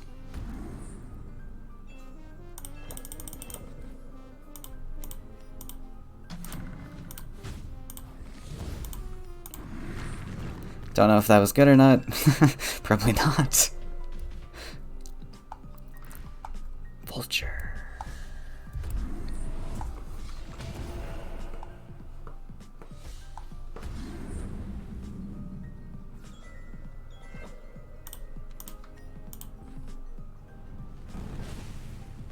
I draw? Come on.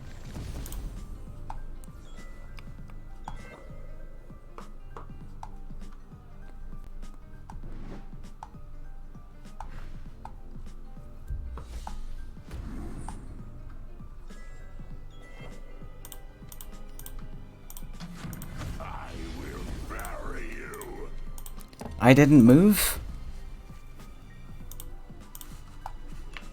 Are you kidding?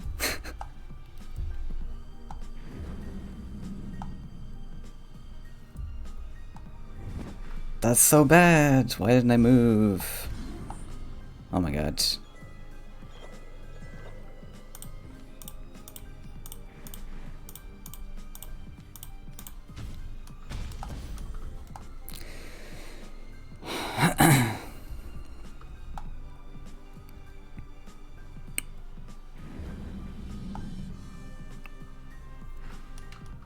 I'm gonna run out of time, I think.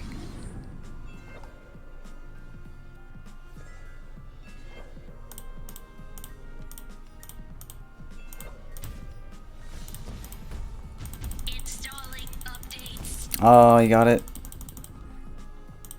Ah, that's so dumb. The timer is like not accurate. Well, I should have won that. But yikes.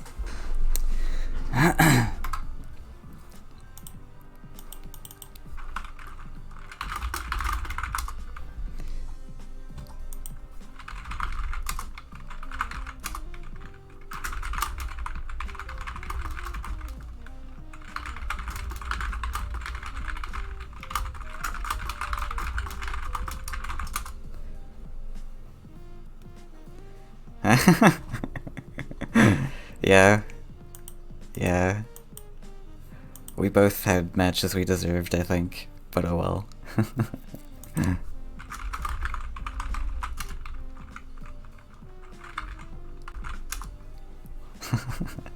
That all came down to that really dumb previous match, though. I spent so much time for no reason. Like, that was so misplayed by me. Yeah, the hook was the winning play. That's what happens when you think too long. Take too long with your turns. I also screwed up the matches, to be fair. I think I had an extra minute or two on Bamster, but that was my bad, so.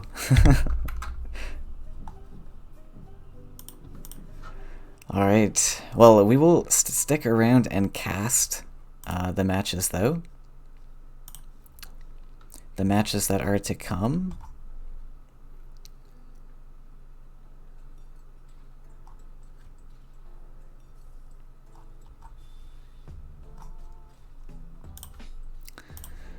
So we'll try and find a match, and I'll be back when the next match is available.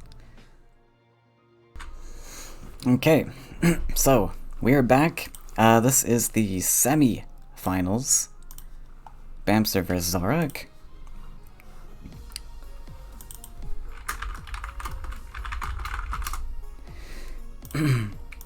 After a devastating upset in the previous series, we are going to see what Zorak has to bring against Bamster. The altar being insta-banned by Zorak. Well, he hasn't locked in yet. Kind of debating. Bamster's got a red-yellow, a Krog, a blue, and probably a Flyers, maybe Monstrosity to deal with. Krog is a very devastating deck for sure. Krog Rush, most likely. All of the 7 costs with Krog coming at your face, but Bamster says no to the Angry list potentially. Zorak has locked in the Altar list, does not want to see Altar. I don't mind that pick. Zorak does not have many answers to the Altar.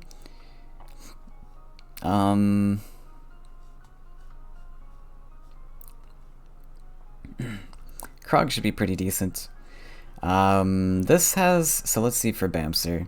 Krog is always a ban, in my opinion. It's just so unpredictable, but perhaps the green list can fight, I don't know, what Bamster's running here, but maybe it's... I see a Voice of Hunger cover, so that's a massive, massive creature. Bamster not quite sure what to pick. He's got 13 seconds left to pick. Leaning towards this Krog. I like it. Always respectable to ban the Krog. The red-yellow Angry is another potential. Red-yellow Angry just being so devastating in the meta currently.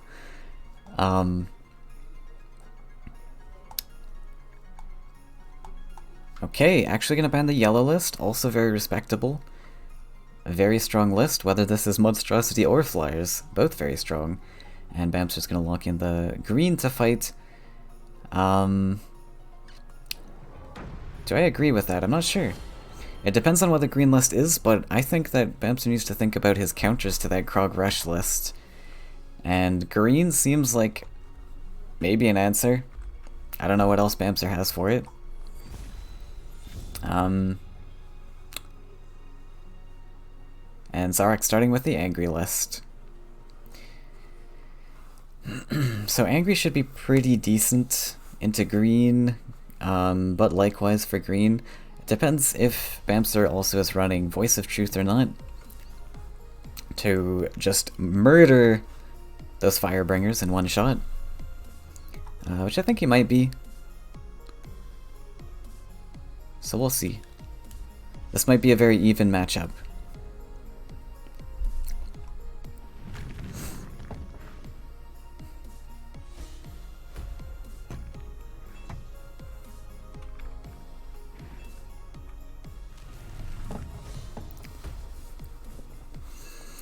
We have the Emissary coming down, so this is a Beastmaster list running Virgin Emissaries.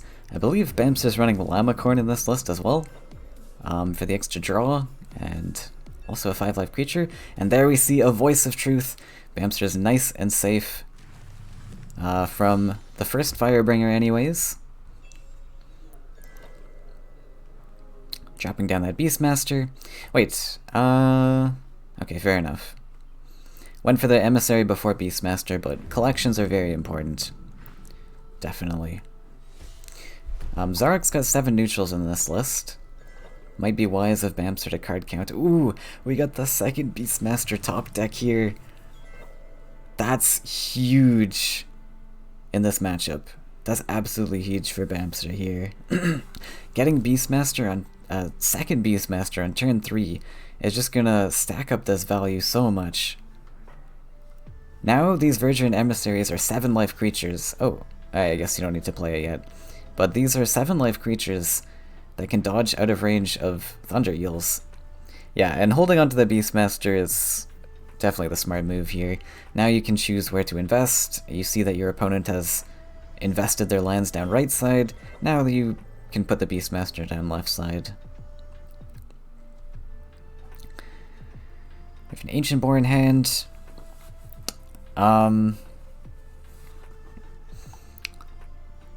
It might be wise of Bamster just to go defensive lands. Turtle up, try and get as much value as possible milked out of these Beastmasters. The other thing is you do have to protect this Beastmaster. Ooh, gonna go same side though with this. Debating it.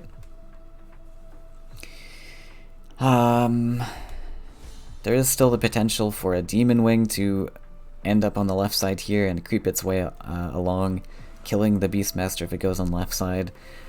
So Bamster is investing both Beastmasters here, which means everything is going to have to come right side now. He's going to have to protect these like his life depends on it.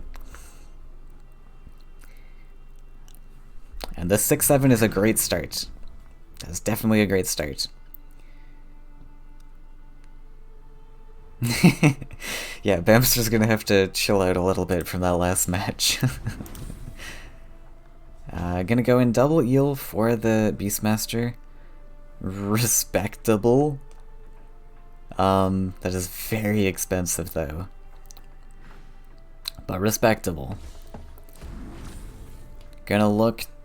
Oh, this is gonna be really awkward though for Zarok. Because he's looking to clean up with this Wind Soldier in hand. And his deserts are kind of out of position. So that does not feel great. If I were Bamster, I would not want to play creatures. I would want to draw here, to be honest. Try and build up more cards for this emissary to hit.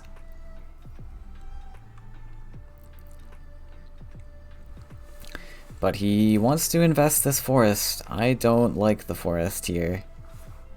I think you're not really pressured to play much. Like, he could build an aggro land and bring an aggro creature here, but... I mean, if you don't play anything here, you have so much Faeria to spend, you can easily body block this Beastmaster. This just feels like a draw.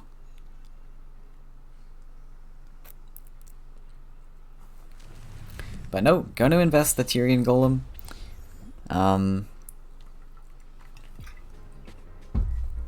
Just wants to get that down. It's going to be a challenge for Zark to deal with, but I think Bamster's win for this matchup is just building as much value as possible with as many tools as he can. This Emissary, if that can get one extra buff, then that's excellent.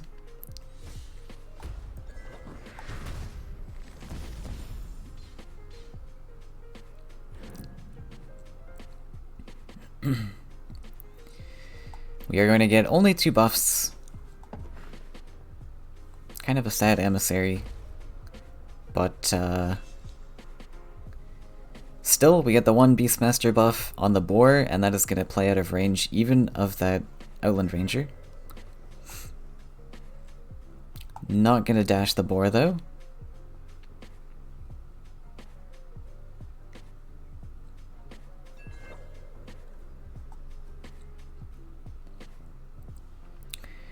Bamster thinking of building more lands. I really think you need to go for draws here. I'm not sure what lands are doing for you. Like, imagine if this guy got buffed by that Emissary. We got a 2 attacking Willow. That is huge. Actually, a 3 attacking Willow with the Beastmaster. That is absolutely huge. You don't contest these 4 life creatures, but you do contest a lot of the smaller things.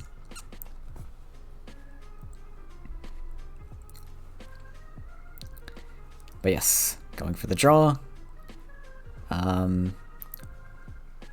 Just play passively, honestly.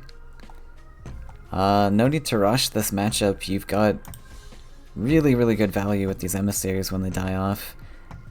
I don't think you need to play many creatures.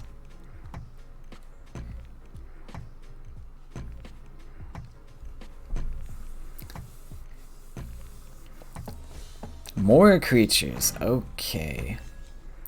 That's a huge investment of creatures on right side here. He says that was a mistake. I think that was a very big mistake in my opinion.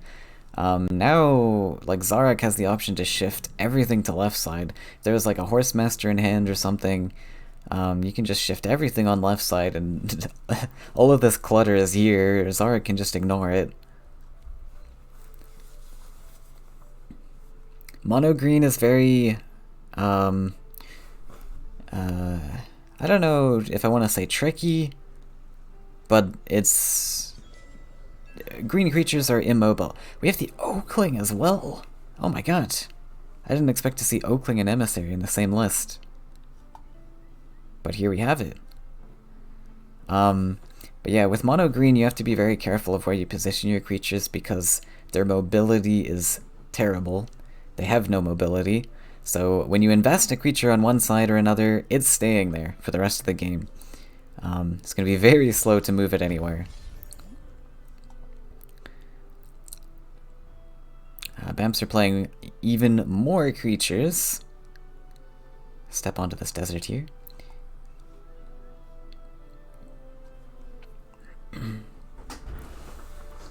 Stepping back! Oh no, I don't like this. I mean, you want this emissary to die.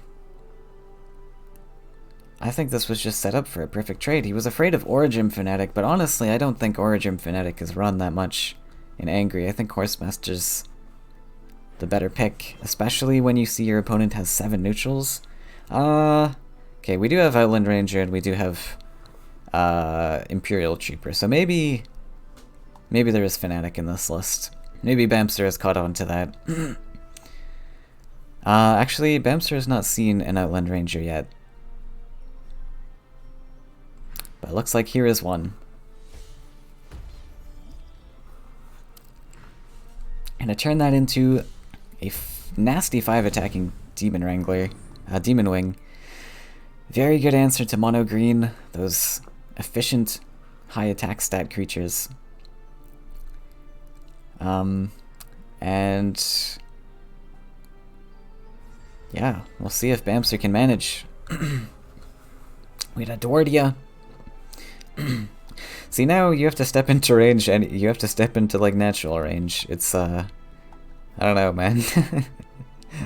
I think you could have threatened this Thunder Eel from collecting.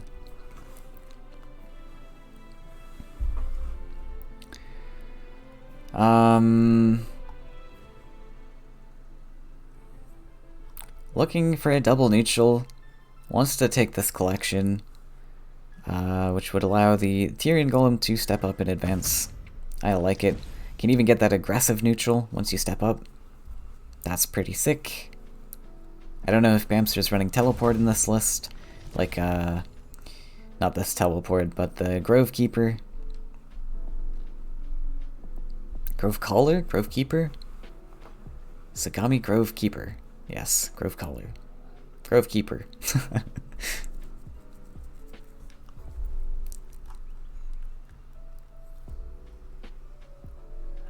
Gonna plant down Dwardia. You might as well step up the 6-7. I guess he's wanting to defend, but I don't think you need anything defensive here. Zarek's got no aggressive lands, and not really any ability to grab those aggressive lands. But gonna drop the Dwardia there. And neutral aggro. No? Really? Oh, I guess... Well, like, this can capture the land, but who cares? Like, it's gonna force him to not collect if he steps on that land to capture it. But, fair enough. On 12 Faeria, maybe it's an option, but I don't know. Now we get value traded with the campfire. Ouch. Big ouch.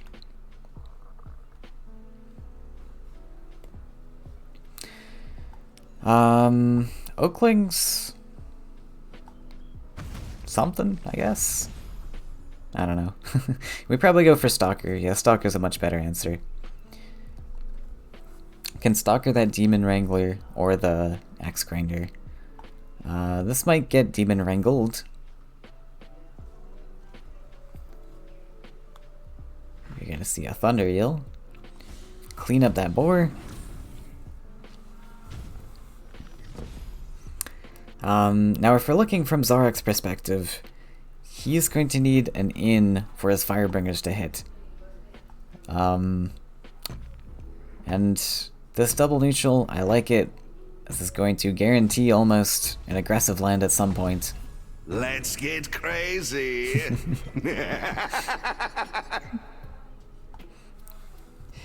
Sending that let's get crazy into the future.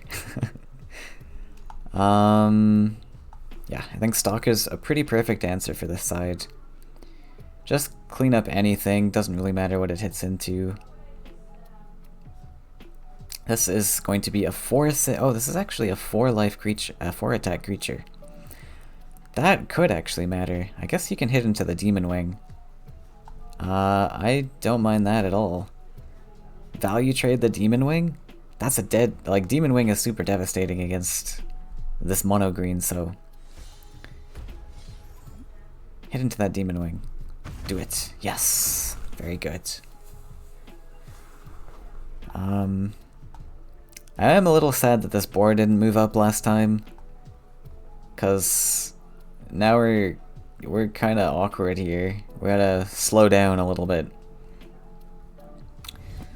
But Bamster wanting to play super defensive. Which is fair. That's what mono green does best. And more creatures on right side. Ooh, there's a soul drain in this list.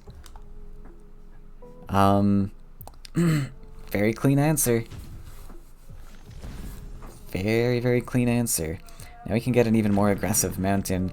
We're going to see the Firebringer come down here. Now I think Bamster may want to try and kill this with his creatures?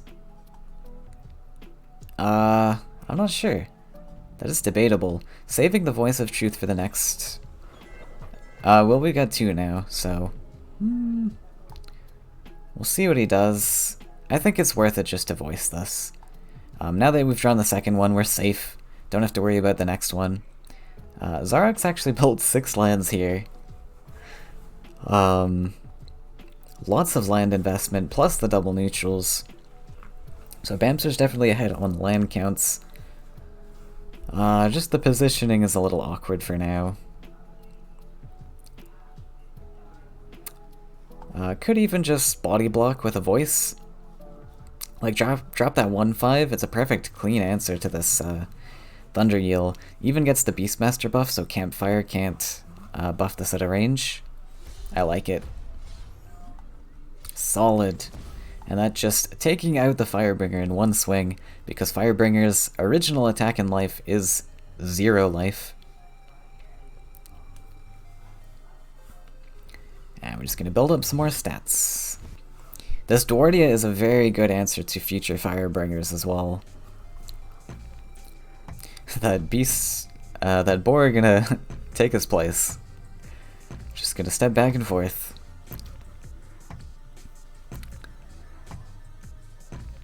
Debating hitting in. He's gonna take the hit. That's a pretty good Wind Soldier, I think. I mean, let's see. Zarak needs to be thinking about his win conditions though. Wind Soldiers are good win conditions, but a 6-2 against mono green is also very good. Gonna go for the Wind Soldier. Add that extra collection. Has double Demon Wing. I think this is all 3 Demon Wings. Maybe there's one more. We've had a lot of Wranglers. Bamster's got 6 Demon Wings in total to deal with this game as the mono green player. Kinda hurts.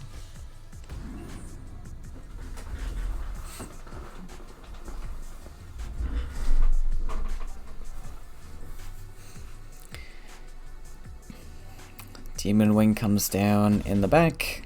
Gonna take the trade. And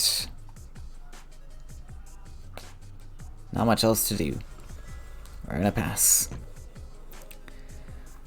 So Bamster actually has at least 2 Oaklings and at least 2 Virgin Emissaries. Interesting. And a Voice of Hunger. He must have Teleport then, if there's Voice of Hunger. That's a lot of support cards though. Gonna swoop over to left side, get that collection.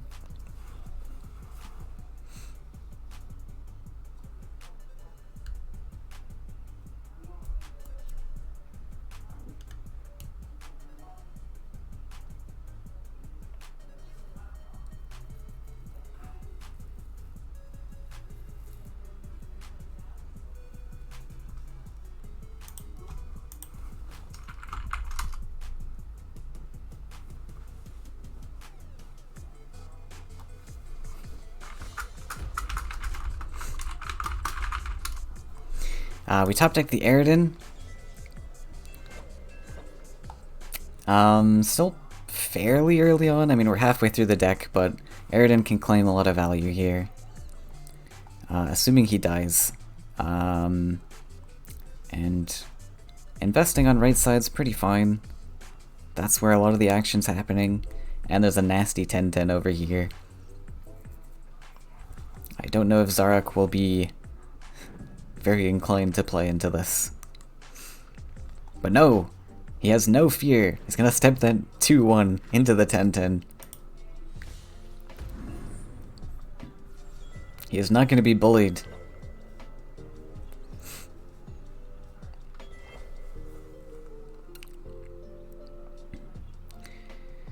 I wonder if the Stalker will have anything to say about that.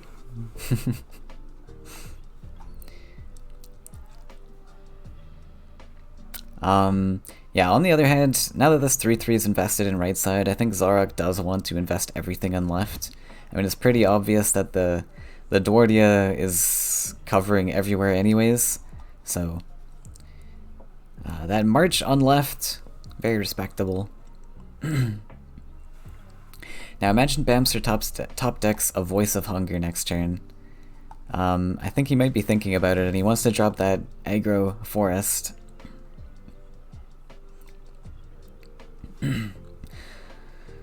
Thinking about the Oakling, you don't have much else, so I like it. Honestly, playing the 1-5 Oakling could be nice. It does get the buff to 2 power. It becomes a 2-6 and can cleanly trade off with the eel. I suppose the eel just hits into the Living Willow, but fair enough. We're gonna go for the sturdy Oakling and drop a sturdy Willow on left side. And once again, the Spore steps up.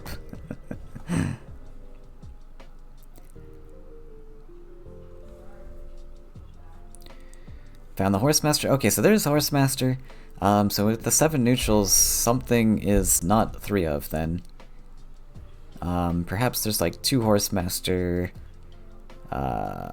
2 Troopers, 3 Outland Rangers.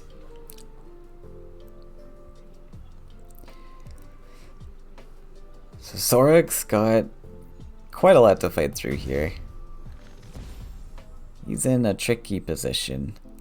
Gonna invest the Soul Drain on Living Willow. I think you want to be holding on to all of your removal tools now, because you really need to find an in. I think you just lose this in the late game. And we are getting nearer to the late game. But I really think you need to just push fully on left side here. You definitely don't want this Oakling to die off. I think, honestly, just if a desert was built there, he went for the draw, but build a desert, drop that Demon Wing that you had in hand, plus the Hate Seed, put on some pressure. Wait, hold the line. That's interesting. That is not a card you see every day. Dropping and hold the line for those emissaries, I suppose. They don't get hit by Oaklings immediately, so you can kind of channel the Oakling to a creature you want it on, I guess. I don't know. This misses the Eridan, this misses the Beastmaster buffs. I guess if you're desperate for the heals, perhaps. So might see the other Oakling come down just so this guy can buff buff the Stalker. We don't want the buffs going on Oakling, that's for sure. So we might see the Oakling come down just to dodge that Oakling buff.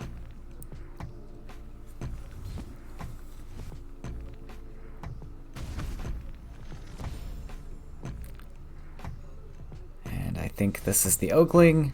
There we go. Double neutral investment from Bamster. Makes sense to clean up that 4-4. And now you're not stuck on right side anymore. Here's the next Firebringer. We see that Bamster does have an answer. I think Zarok's just gonna pop this down somewhere.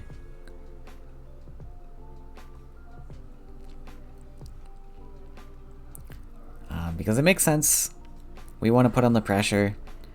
Play down the Firebringer in hopes that there is no Voice of Truth. Sadly there is. Oh, wait, what? Why are we clearing this?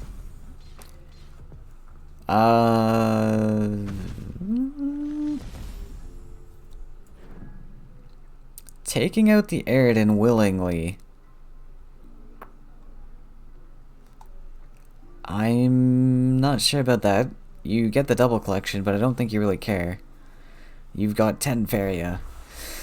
Yeah, I don't know about that. We really just have to put pressure on Bamster's lands before all the Voice of Truths are drawn. I'm not sure if Bamster runs 3 of these. This is now a 913, by the way. A very big Voice of Truth. And that's gonna come down passively. That's interesting. Bamster has the option here. If he doesn't run 3 of these, he has the option here to not even care. Since this came down so passive, Bamster could just build up this Dwardia a little bit longer.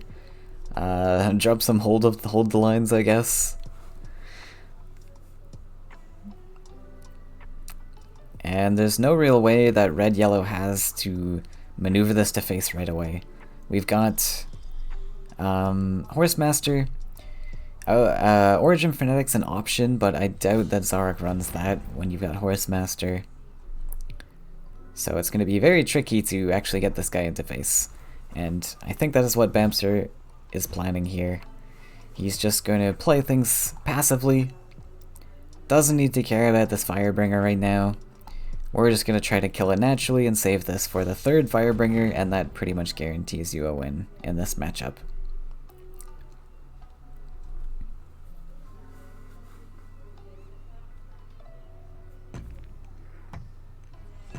Gonna step back that Beastmaster just in case of a Wind Soldier or something.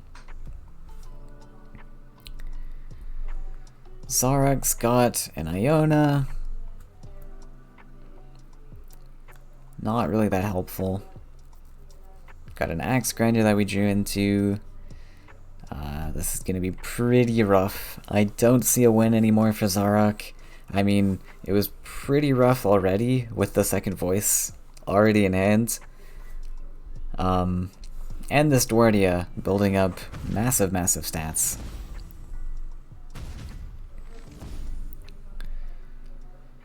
We might even see this getting taken out next turn. This will go up to 14 and we can hit in the Oakling for a free buff. Ideally the buff doesn't go on the Voice of Truth again. I want to be saving that and want those stats being invested in a relevant creature. This is a pretty sneaky taunt up on the Iona here. Thinking about investing a forest. Oh, just gonna go face. Fair enough. I don't mind that at all. We can feed the Oakling instead. Yeah, I mean, you're not threatened by this Firebringer, why not? Just take the face hit. Sure. There are 3 voice, so I think we're gonna see a Voice of Truth come down here. Since you now have the 1, and might as well get this 913 statted creature down. Oh, okay. Not gonna drop that face. We are gonna go for the taunt play instead. I like the taunt, it's kind of sneaky, but I think the 913 was just great to close out the game there. But Bamster does not want to use the voice, I guess. I mean, just play it. You're not gonna use this on anything else, right? And that's a dead Firebringer, you don't have to worry about it anymore. Not gonna go for the Voice of Truth. I don't think it really matters, but yeah, I mean, it doesn't really matter when you got a 1410 in face. I don't think Angry has any taunt availability.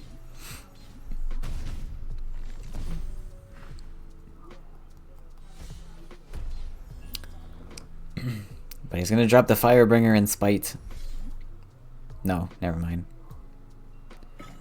Just gonna throw in the towel. Fair enough. So mono green taking the first victory. Zarak's gotta think about what he wants to counter with.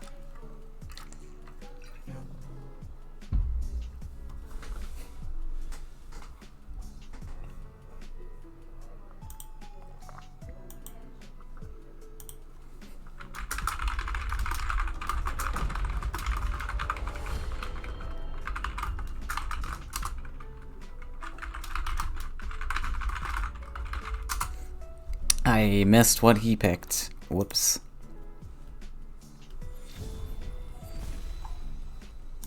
We picked mono blue. There's a mono blue list? Right, okay.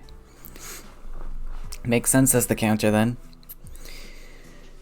Does a full mulligan. We've got Battletoads into Frogify. Pretty solid. Now, a lot of you might think that mono blue is like a hard counter to mono green. Because of all these transform, we got Humbling Vision. It's got some very nice tools to deal with mono green, but it's not a guaranteed matchup. At least this Beastmaster version that plays really slow and greedy. It's definitely not a guaranteed matchup. Because mono green can get insane amount of value just by sitting on the wells and collecting all of these buffs. And with Bamster's version that has Emissary and the Oakling, it might be tough to... Well, I mean, you can Frogify the Oakling creature. The Emissary is probably going to get value. And then Beastmaster will add on to that. I don't know how the Hold of line is going to be helping this match. I mean, I guess it'll help into this triple Battletoads. That is definitely a thing. Double neutral coming down. I'm just gonna drop some more Battletoads, swarm the board. Fair enough. Getting those Colossus discounts. We're gonna be a couple lands away from Frogify because of that double neutral, but the collections are a lot more valuable for the Colossus. Thinking of just straight up hold the lining, which is fair. Get more creature value with the Emissary. Which it looks like that is going to pay off. We have an Aurora top deck. So that's a dead Emissary. Makes sense to kill it as soon as possible. But Bamster got off a nice hold the line there to gather some extra stats. And then Tyrian Golems are coming next. This is going to be a nightmare for Zarok to bash his way through. Double Tyrian Golem. Tyrian feed. Feed on the Willow at least. Might do a pre-hit here. Do you even need to feed? Do you even need to feed, period? That's a good question. Honestly, Imperial Guard's not a bad answer to the 6-1 here. Because you don't really want the 6-1 hitting into your big Tyrian Golems. Like, imagine... okay, gonna go for the feed on the Tyrian Golem. Gather some extra Faeria.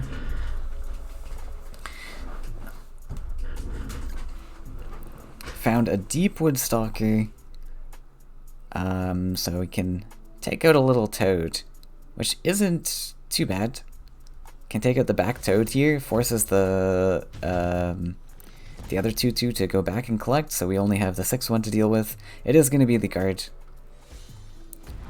So we've got a protective layer of small guys to deal with the 6-1. And that 6-1's not going anywhere because of the taunt. So Imperial Guard paying off in this particular instance. And Zarok's gonna struggle a little bit here. I don't know if Frogify is gonna save him. Dropping the other Imperial Guard, I'm not sure what that does. I think you could have held on to that one. Is he worried about land trick, double neutral, kill the Beastmaster? I think that would be a pretty major investment from our opponent. Just like a land trick here means the lake is coming off the Mystic Beast spot. You're gonna have to build another lake in the future. Yeah.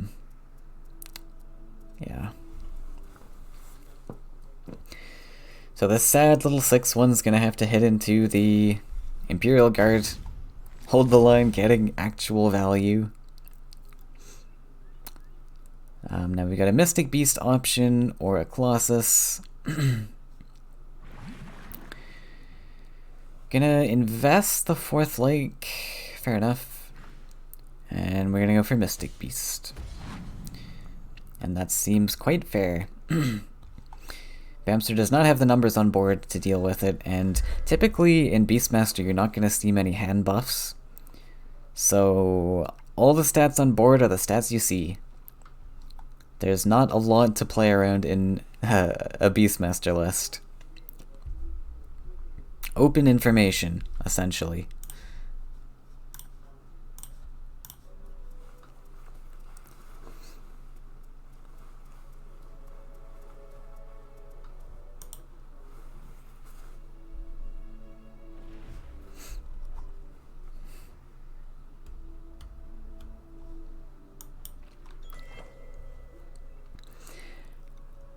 Stepping the Beastmaster for some reason. Not sure why.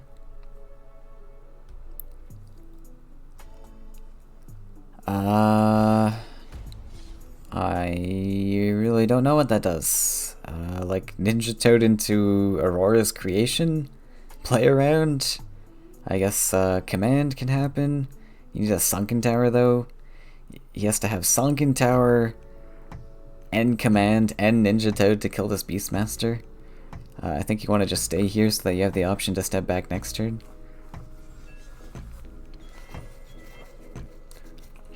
But not sure if it's going to matter. I don't think Zarek's going to have the answers to deal with all this. Water Ellie is another answer, but also Water Ellie just means the Beastmaster's dead anyways. But now we see Zarek switching sides entirely with the help of this Water Ellie. Because now that Bamster has this sturdy 712 golem invested in left side, Zarek has free reign on right side. And that's what I meant about earlier about how slow mono green creatures are. Once you've invested them in one side or the other, they're pretty much stuck there.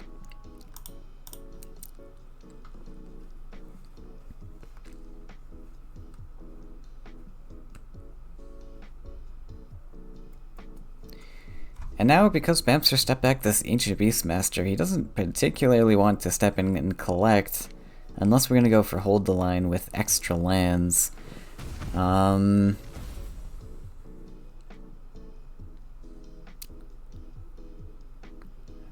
put himself in a pickle here. Doesn't really want to drop that Oakling if he's going for lands either, because this needs to have a green creature in hand. This will not buff your neutral Hold the Line creatures.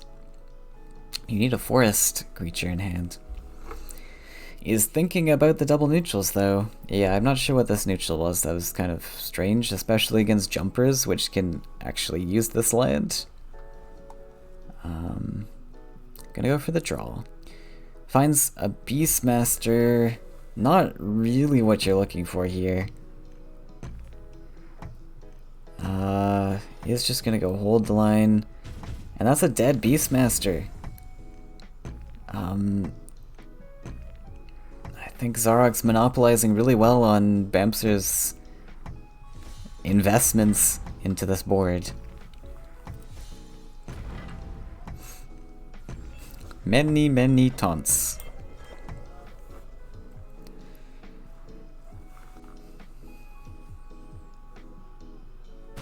We have double Frogify and a Humbling Vision in hand. Very clean answers to a lot of green creatures. Although I think Zarek needs a few more creatures to make this stuff work. Thankfully this Colossus is relatively safe. With Bamster only having these small little Imperial Guard things, not going to be able to take very good value trades here. Again, gonna have to invest lands if he wants to take this trade, and I don't think he wants to do that.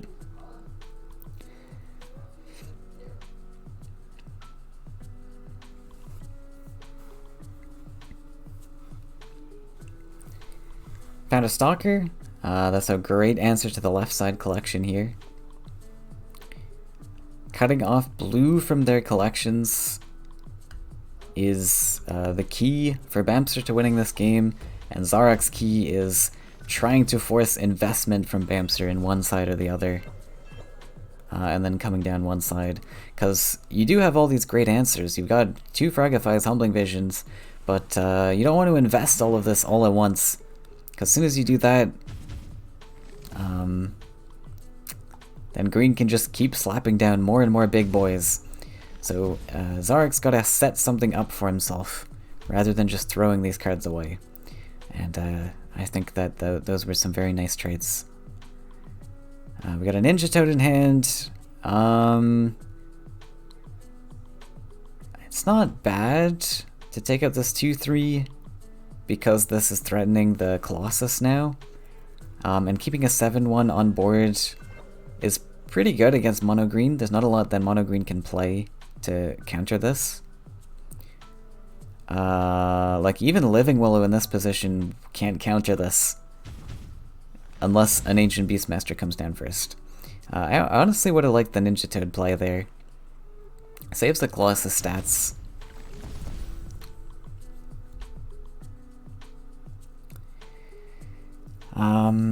So Bamps are gonna drop down the Tyrian Golem, not going for Ancient Beastmaster buffs. He sees that his opponent's on 14 Faeria, and Beastmaster doesn't have many safe places to come down.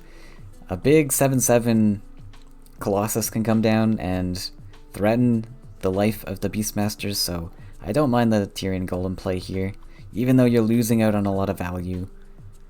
It's not awful. Another option you could do is just set up like Oakling or something. I mean, Colossus isn't that threatening, you can body block.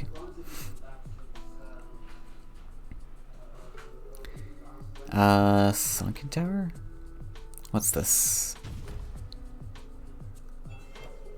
Okay, just nabbing a collection. Fair enough.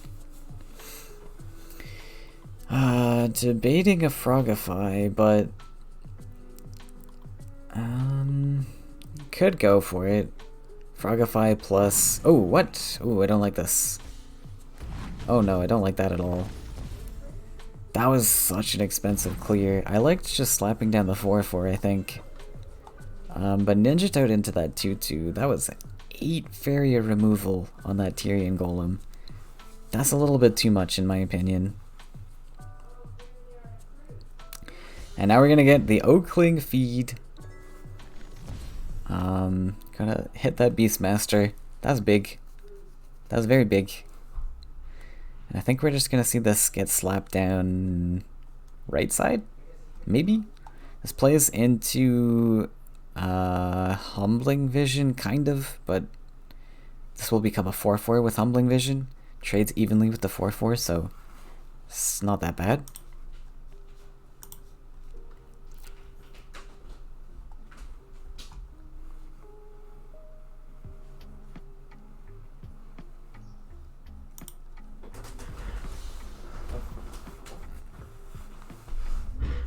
Dropping the 8-9 in trade range makes sense.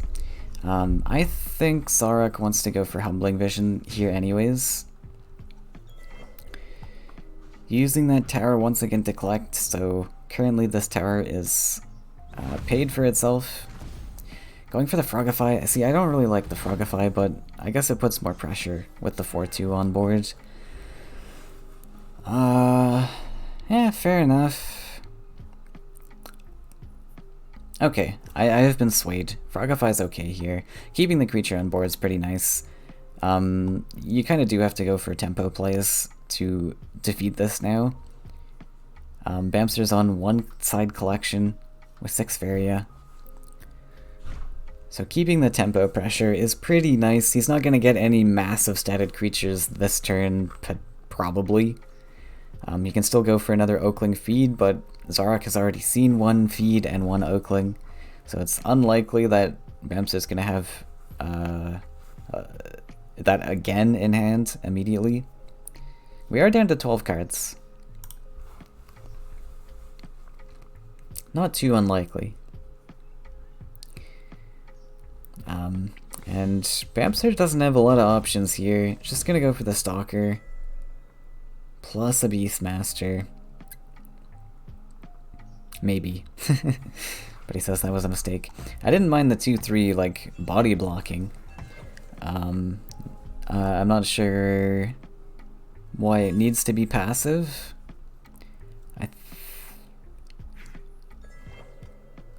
Okay. So 4-2 retreating. Are we gonna see a trade and then Colossus come down? I don't know. We got 2 humbling visions, which can be played. I don't mind a +1 humble. Drop Colossus, just hit face. But no, gonna take the trade and drop a Colossus. Works just as well. Humbling, I didn't mind at all though, because you have 2 in hand and you keep a creature on board. A similar play to what Zarak did earlier with the Frogify, keeping his creature alive. Oh no, he's disconnected.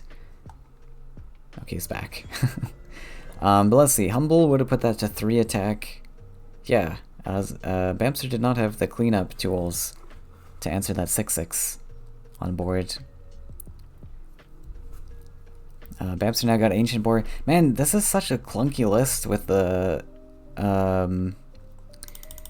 2-3 Taunters. And you got the clunky Oaklings and the clunky Verduran Emissaries, and then you got Boar trying to pair up with all of these not 5-life creatures. I suppose there's enough. We know for Oakling and Body Block. And now that Zarak didn't go for that tempo play, Bamster's able to bring back some of that tempo himself and actually get a value Oakling. Now that that Frogify is gone, I think Zarak's going to lose a lot of the tempo that that Frogify gave him. I think Zarak really needs to be like hitting face and taking tempo plays, but we'll see what happens. That is going to hit the Voice of Hunger, which is the target that Zarak wants it to hit. This is not what Bamster wants the buff going on. Voice of Truth, Voice of Hunger is very, very clunky.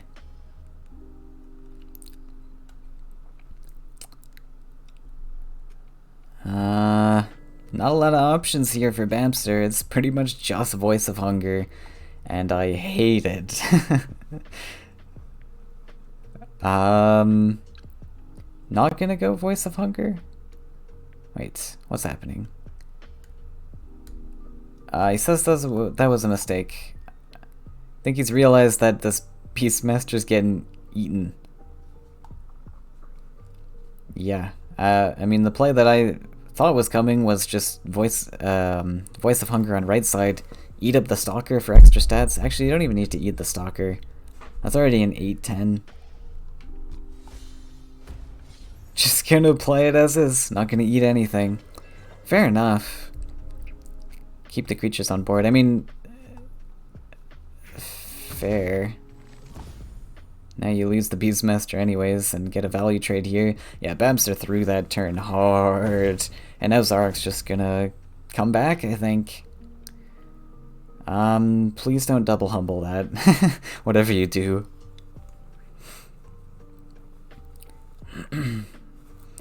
Command is nice on the 2-3 though here, because we can take a value hit and then Colossus hits face. Or you could command the Voice of Hunger. It's another option. Yeah. Oh. That does kill off your creature though. Yeah, I don't know about that. But it doesn't really matter. Bamster's gonna surrender. Just got too much clunk in hand. And yeah, I mean, that could have gone either way at any moment in the game. I think Bamster's green list is very, very greedy, which should be able to beat the blue matchup, but I think Bamster just took some poor trades, poor setups.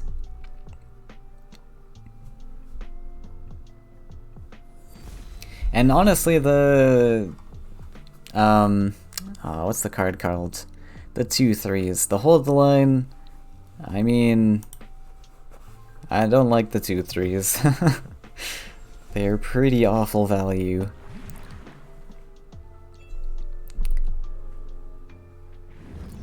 So Bamster's gonna try countering with The Flyers Ultra Soul list, is it? Or is this the Angry list?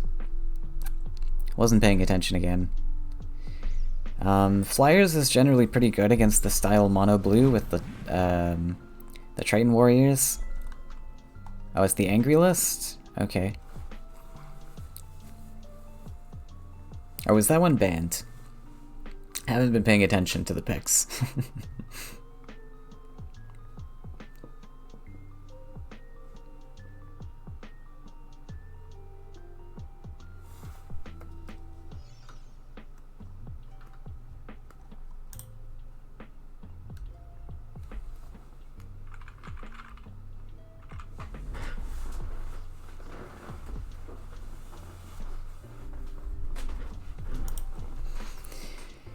Okay, so Bamster's thinking about what he wants to do.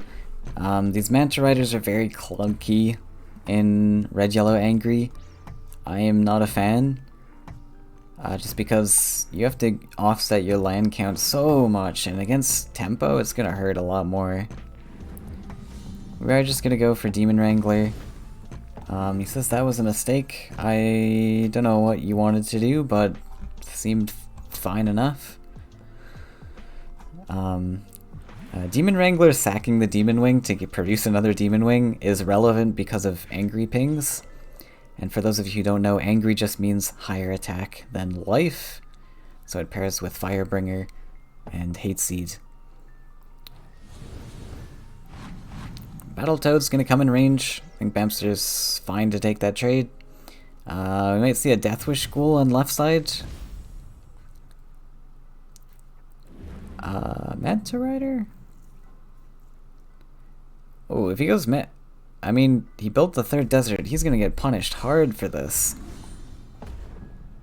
He's gonna get punished so hard for that. Yikes, man. We got a Ninja Toad in hand for Zarok. We can hit the Manta Rider, take a value oh no. What's happening? Uh-oh. What's happening? What? Oh no. It's gonna go Ninja Toad Aurora? It's going Mystic Beast? That's just gonna get traded off. Okay, I mean, Zarok had an amazing play here with Ninja Toad. Kill the Manta Rider. The 3-3 takes a value trade, then if you want, you can even Aurora the 3-3, back up to 6-6, and all Bamster's got here is a measly 3-1. But we're gonna go Ninja Toad and sack the Ninja Toad. Ouch. No, we have +1 to Aurora. Okay, so we can recover a little bit. The better line would have ended you up with a 6-6 jumper at the end of that all.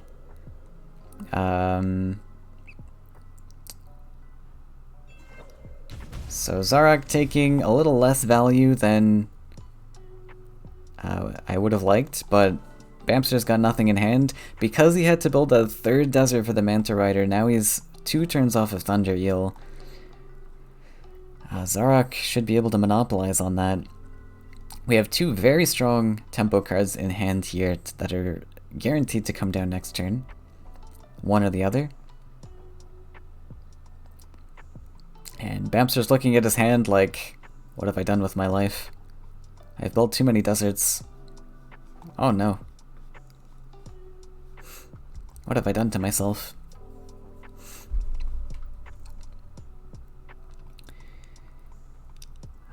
Deciding where to put this mountain, probably just the side. I think Zarok wants to claim the center lake, probably. He's gonna jump here, claim center lake. Maybe drop Tide Lord behind.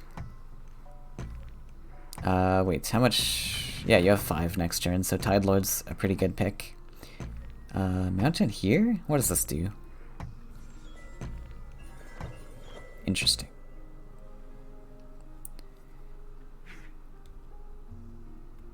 Yep, so we're gonna go Lake Aggro. I like the Tide Lord on the well spot. It's a sturdy 6-6. And we smack for 6.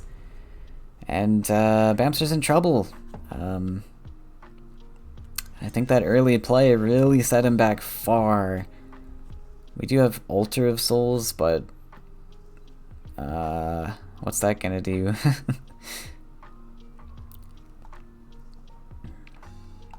I do think you want to play the Altar here, though.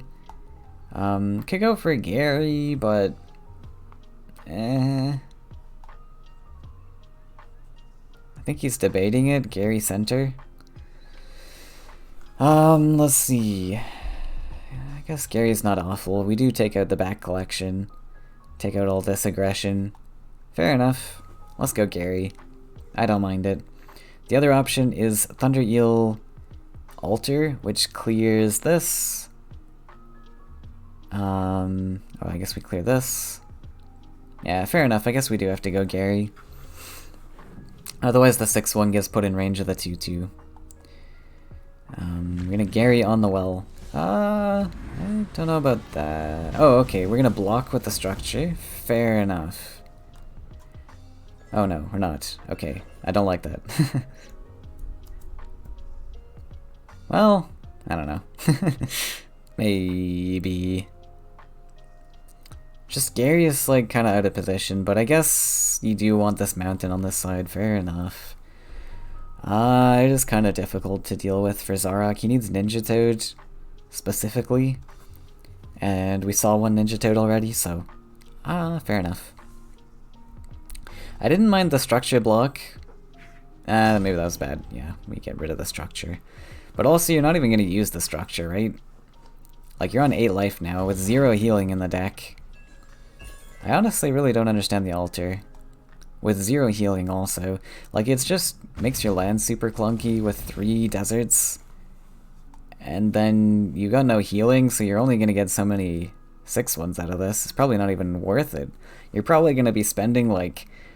I mean, this match especially, you might be spending 4 mana, 4 Faeria, to get a 6-1. Like, they're regularly priced at 3. If you get 2 of them, then you get just regular 6-1s, right?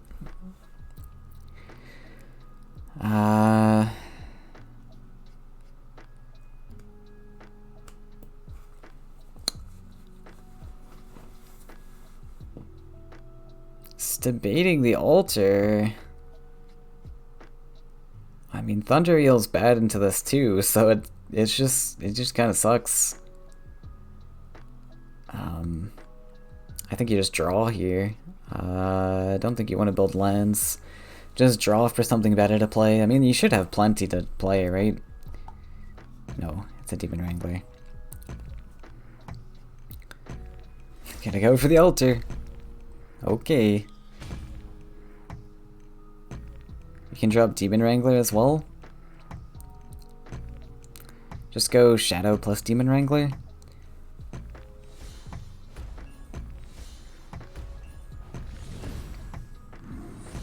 Plus the Hate Seed. Fair enough. He roped, did not get to step up in time. Wants to be on this space for sure, so you can double collect. And can test more stuff on left. That is a lot of Swarm that Bamster pulled out of nowhere. Zark's gonna have to deal with all that. I think you can just hit face. Yeah, now Bamster's on 2 life. This structure is absolutely useless. He just played a 4-cost 6-1. And then you just need to top deck Ninja Toad. Not gonna play anything. I think you can play something here. Just play like a warrior or something.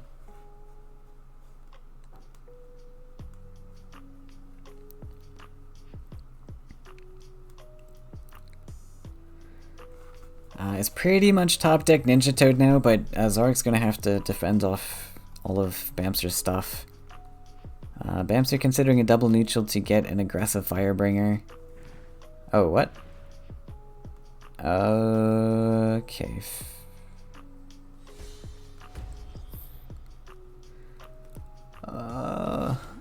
I guess?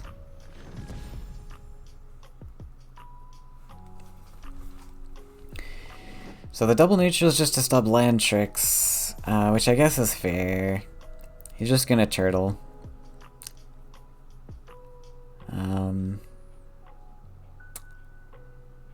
Fair. Okay, we also have Water Ellie, which is quite the surprise play. I think just drop like Battletoads now at this point. Water Ellie. I really like keeping the Water Ellie. This allows you to get a sneaky double neutral like Ninja Toad playoff in the future. And we got Firebringer. I think Zara can close this game out though. Because he's got lots of answers to the Firebringers. We got like, we saw 2 Frogify last game, 2 Humbling Vision. Plenty of answers to the Firebringers, and then he's just gotta find a top deck Ninja Toad and some other pokes to deal with these swarm creatures. But if he loses collection, could be tough. Bamser is double collecting, triple collecting. Zarek now only on 1 collection.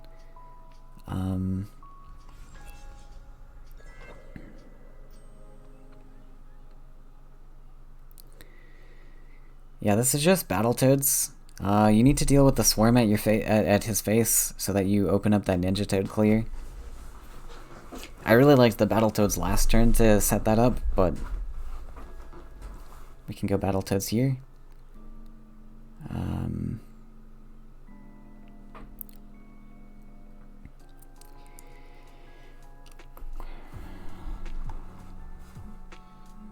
Yeah. So this could be rough. I mean, just go Battletoads. You just need to swarm and build up collections. Now we've got double Sunken Tower, which is very, very good. Yes. Battletoads. We've got double Sunken Tower. We just need the Faeria to play this, plus the Ninja Toad.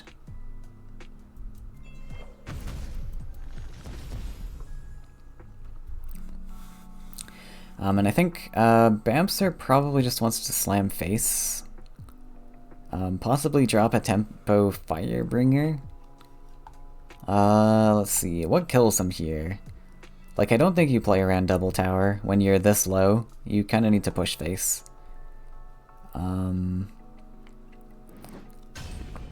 Yeah, just do that, drop Firebringer. This means Zarek either has to find the win, which I don't know if he can. He's got 5, 6, 4, 5, 6. He needs 8 Faeria to make that work. So yeah, just drop that Firebringer face, and Zarek's gonna have to spend extra resources dealing with it.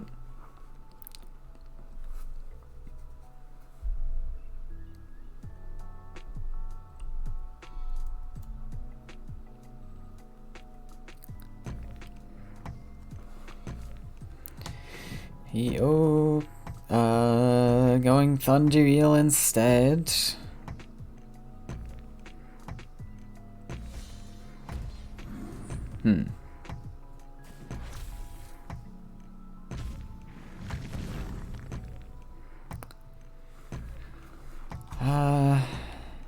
Alright. This does threaten the collection here, which is kind of sucks for Zarek. You might just go Toads again. Hop up, collect, and swarm with Toads again. Because again, just deal with all the swarm. Hope for that top deck Ninja Toad at some point. Don't like the Warrior. That trades really poorly into everything here. Really poorly, actually. I'm kind of confused by that. Oh, he's going for a Humble. Okay. Yeah, I don't like that.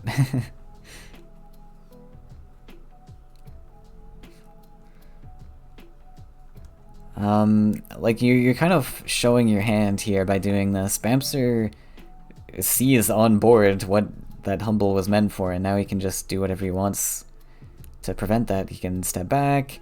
You do have the Sunken Tower, but oh, he's just gonna slam face. Fair enough. Setting up lethal. I like it. Zarek doesn't have any other humbles in hand either. Yeah. It's gonna be tough.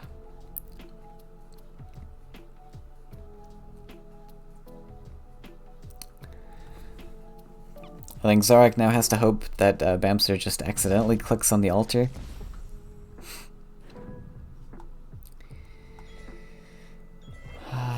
Triple tower. Ooh. Goes for the draw. Well played. Wait, you still have answers here.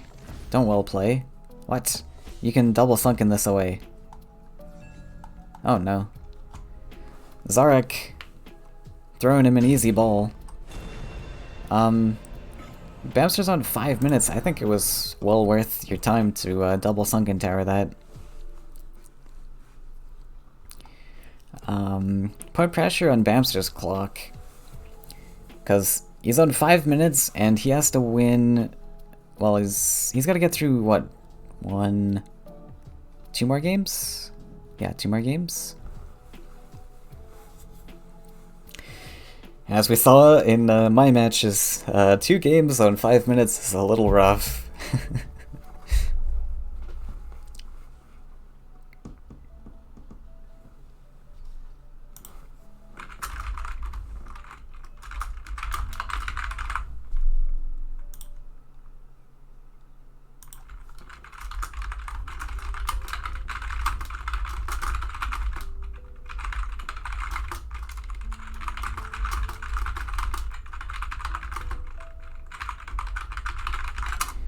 And I think Bamster's gonna take his classic 5-minute break.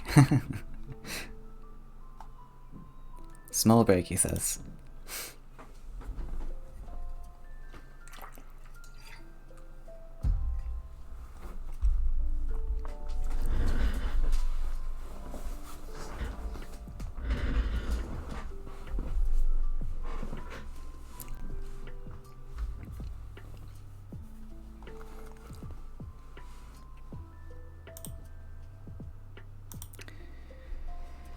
So, I can't remember what the players have. Zarek has a Krog list left, right? Yes, I think it's the Krog list. Right. Okay. So Bamster's got angry to fight Krog.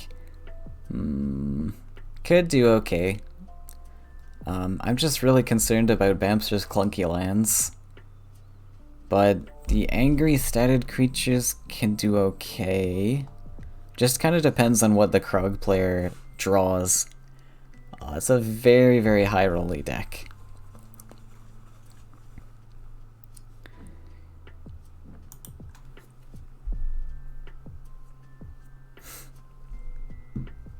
So that could probably go either way. I'm always terrified of Krog just because of how high rolly it is. There's just so much RNG that can go in your favor or not in your favor, and you have zero control over it whatsoever.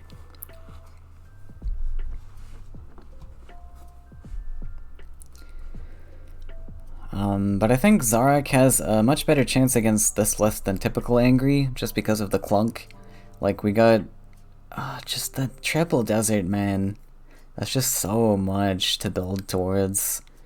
I also don't understand the altar. I mean, we've seen like all of these games, that altar getting 1 proc, which is just so expensive for no reason. Like, at that point, just run the actual Slaughtering Shadows.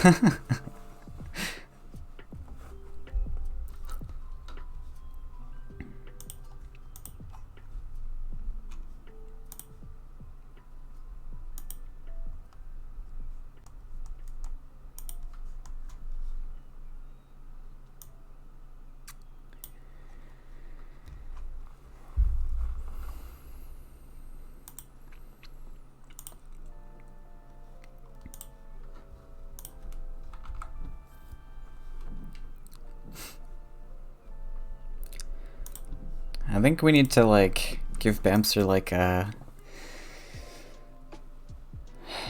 like somehow integrate his time bank with his breaks. Okay, here we go. We got the Krog matchup. I think... Oh wait, this is a flyers list. It's kind of off-putting with the Soul Eater cover. But I think...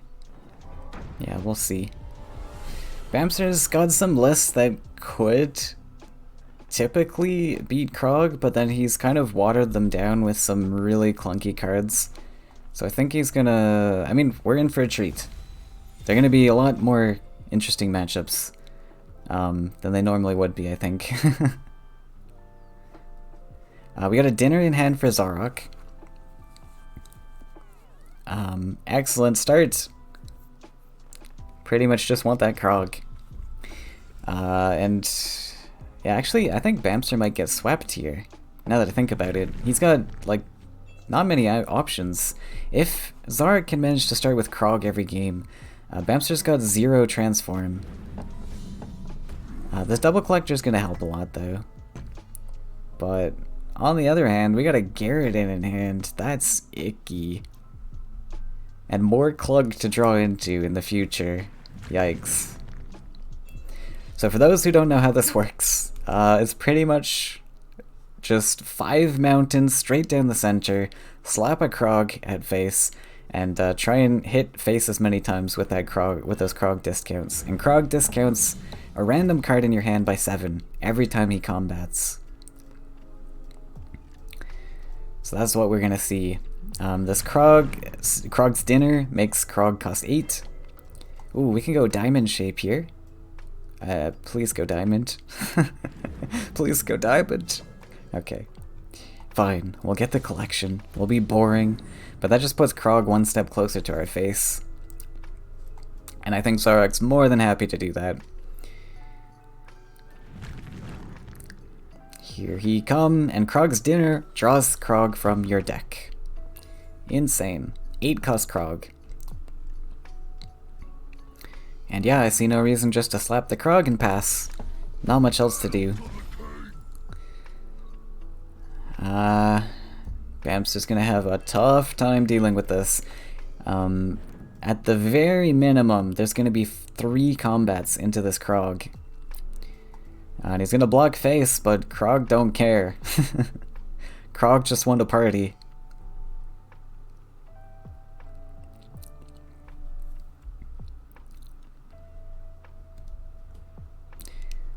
So now this deck uses 5 mountains for Meteor.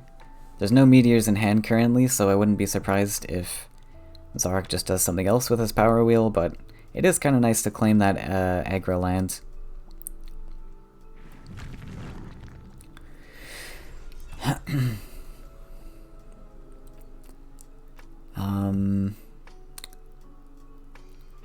Yeah, we got a Bold Bargainer in hand, which is pretty good.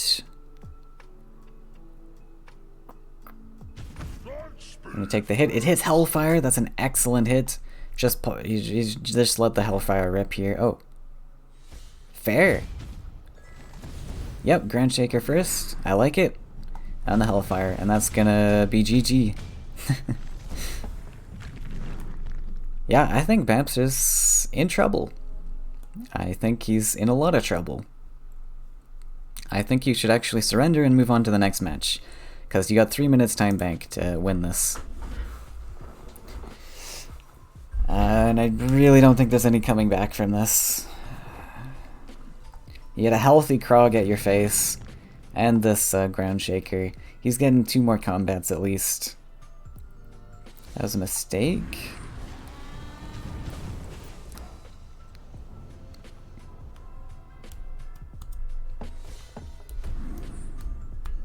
Don't know what the mistake was, but we got another Gary. So Krog's gonna smack. Not gonna smack with Ground Shaker. I'm gonna take out this Gary. Totally understandable. Yes.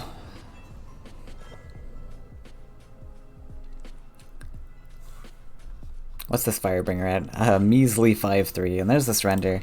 Good. Bamster giving himself some actual time bank for this next match. Now it is possible, but unlikely, I think. There's just too much clunk here. Krog Rush just kind of stomps all over this.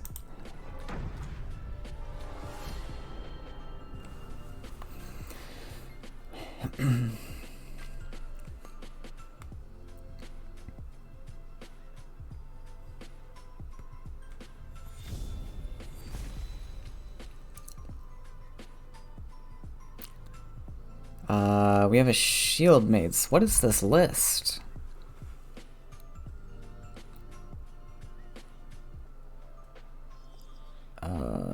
Flash salmon. Okay. Interesting list. Oh, we got a Baldy. And we got Krog in opening hand, but more importantly, Magnus in opening hand as well. Both of these cards are very devastating in the opener. I think this is just game. I don't think Bamster has anything to deal with this.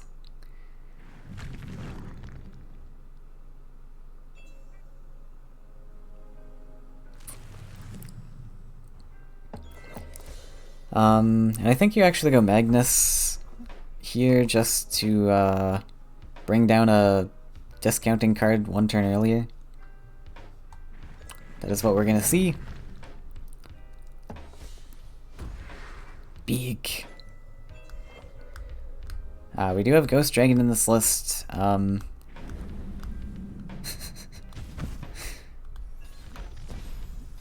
Aridin gonna take the hit. He's got a free Hellfire, but that does trigger the Ghost Dragons. We can drop both of them. Not a bad answer for all this stuff right now. Drew into Krog, didn't quite want that. You did want the Krog's Dinner to draw into it naturally, but oh my god, those were the perfect Hellfire pings, and I hate this list so much, man. It's so RNG heavy. It's so dumb. I hate it. Please nerf Krog too strong. That wasn't even Krog that game either. It was just Magnus RNG pings. Magnus Rush.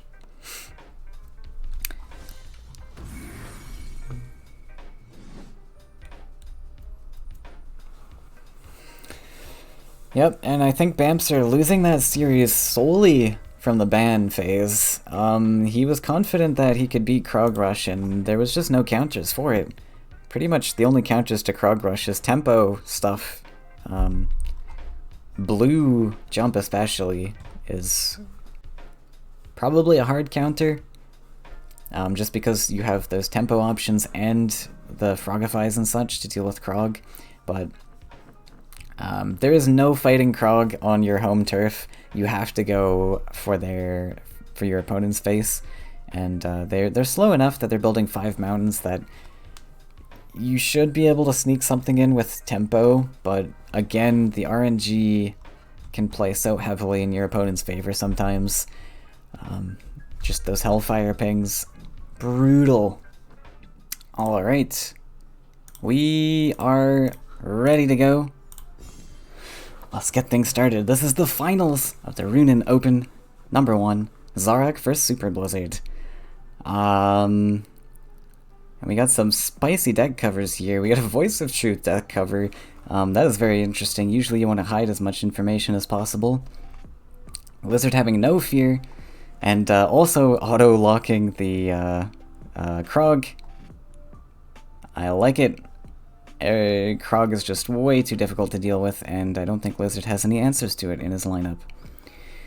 Zarak locking in the yellow list. That is getting banned.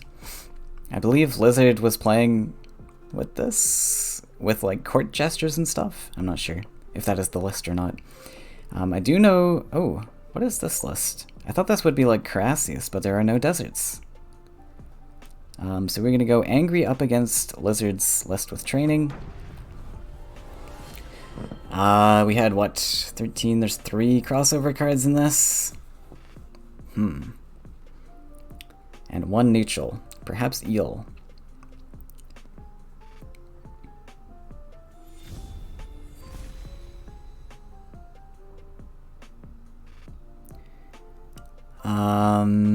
Tough to tell what it is by this. Could be angry as well, but unlikely. Okay, it is angry. So we got the angry v angry. Oh, angry is such a popular matchup. I didn't want to bring angry. I can't speak. I didn't want to bring angry to this tournament because I've just kind of overplayed it at this point. But it is a very strong list in the meta currently. I think largely because of how strong Flyers is right now. Angry does pretty decent for Flyers. With the Swarm capabilities and the Thunder Eels.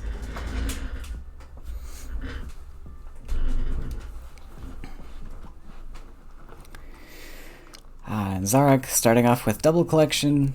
Lizard's got a really nice Death Wish Ghoul into Wrangler here.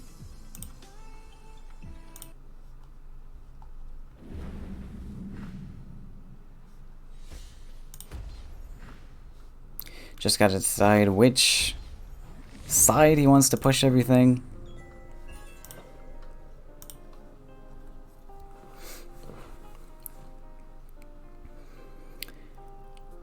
But Zarak might take a slight advantage here with Soul Drains in the list. Typically, hand removal isn't seen a lot in these angry lists. Doubling down on as many creatures as possible. I guess Soul Drain is run. I just like the barters if I'm running any events.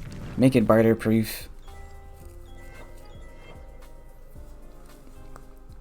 Zarak's got another Demon Wrangler here, really accelerating his angry stats and discounts. That is pretty great.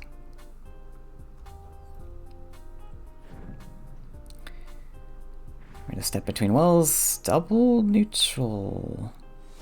Really? Interesting. Because you already have the Flyer. He seems very concerned with getting this Firebringer spot. I think this matchup is going to play a lot slower at first, and the players need to be very efficient with their power wheel. Your Firebringer is really small right now. I don't think you really want to play it anytime soon. I think you could do well with just like drawing from here. But that's just my opinion. Anything can work.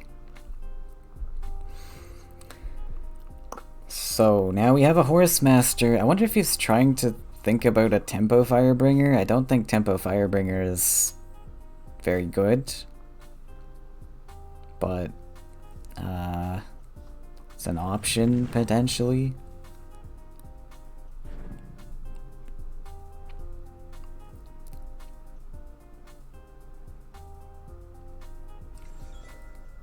Just gonna manually step up the 5-2 into trade range.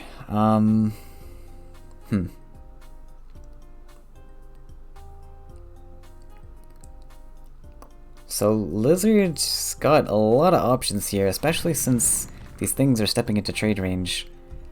You can kill off this, the Thunder Eel can come, kill off the 5-2, and that's pretty good. Don't need to answer that 2-1 really. 4 damage to that Demon Wing. Ouch.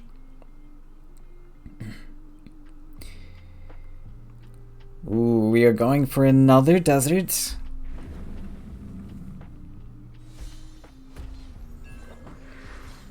To grab that Wind Soldier.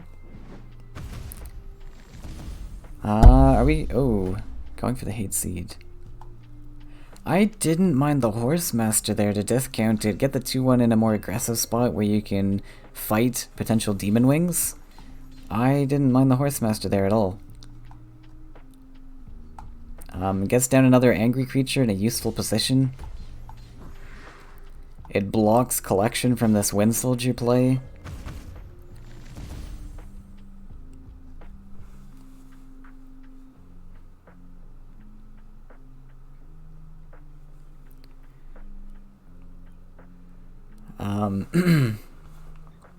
Now Lizard kind of gets to control the match a little bit.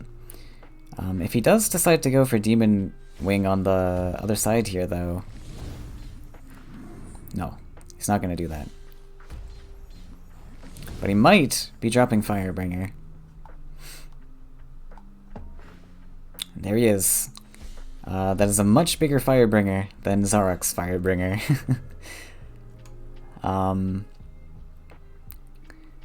And Lizard has been able to take one extra draw, I believe, than Zarok because of this double neutral investment. Zarok decided to come in first, but yeah, had 15 Faeria on the board. It's quite a bit. Ooh, Outland Ranger's really nice. Wait, sorry. Outland Ranger's not nice. What am I saying? You can't buff out a range of this.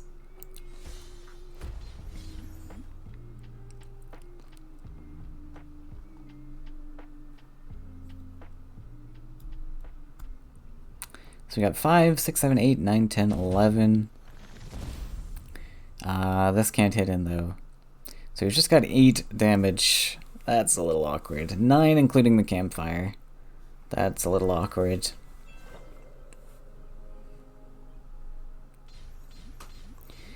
Lizard top decking all 3 of his Firebringers in the top half of his deck. Eee.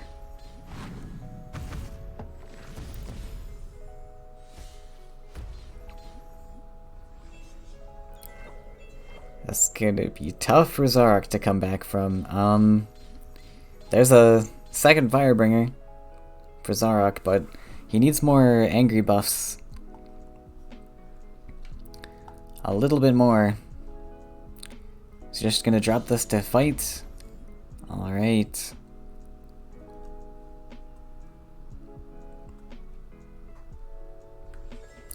That is a little risky. If Lizard had a Thunder Eel here, that's a dead Firebringer. Ooh, Spade Sprite! Love it. Love to see the Spade Sprite. Interesting, Lizard has like super low deck weight in this. He's got the Deathwish Ghoul and the Spade Sprite. I wonder if he's running anything like larger costed in this.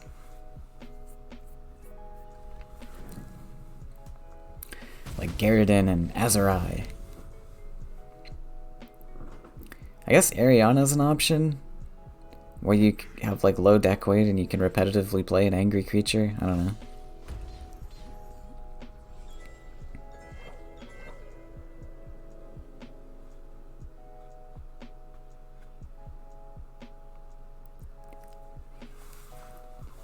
So now Zorok's got 13 Faeria versus Lizard's 5, but Lizard has set up triple collection currently. I think that's going to be answered with the Thunder Eel. Is that going to turn things around? Potentially.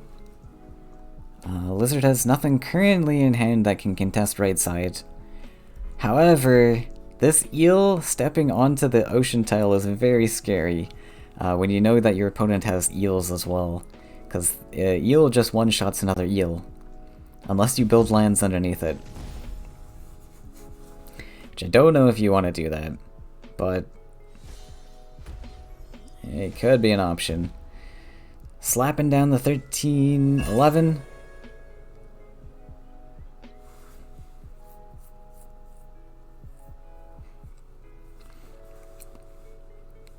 So Lizard's got to think about how he can efficiently deal with this guy. His Firebringers are 14 life. He does know that there are 2 campfires in hand. But doesn't look like Lizard has many things.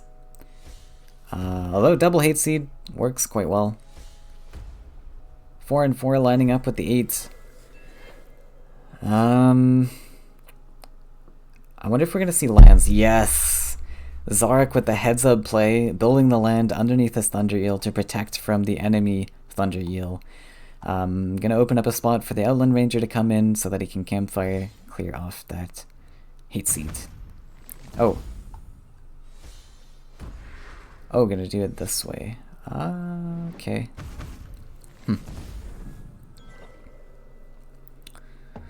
I guess that's fair. It protects... Yeah, fair enough. That protects your Firebringer from an Outland Ranger from your opponent. I think Lizard had like 1 neutral in this though, didn't he? Can't remember. Ooh, Smile! So that's where the extra deck weight's coming from. Oh, Flash Salmon. What? Interesting. What does Flash Salmon add to this? I guess it's just fodder for your Iona Smiles, and then you can have more deck weight. Fair enough. Zap that 3-2. He has no target on the right side for the eel. Very heads up play with the land underneath.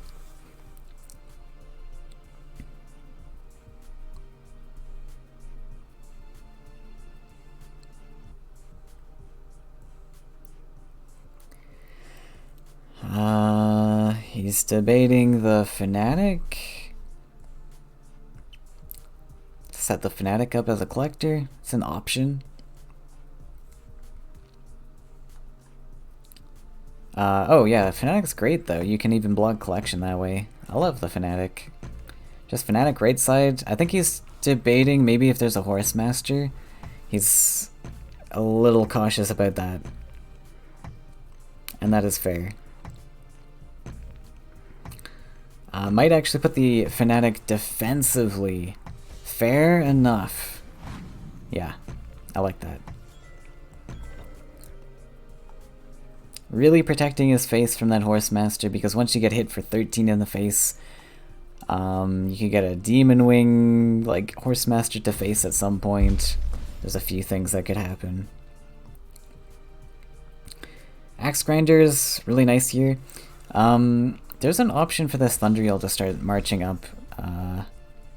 Because Zarak has now seen 2 Thunder Eels from Lizard, and he is going to take it.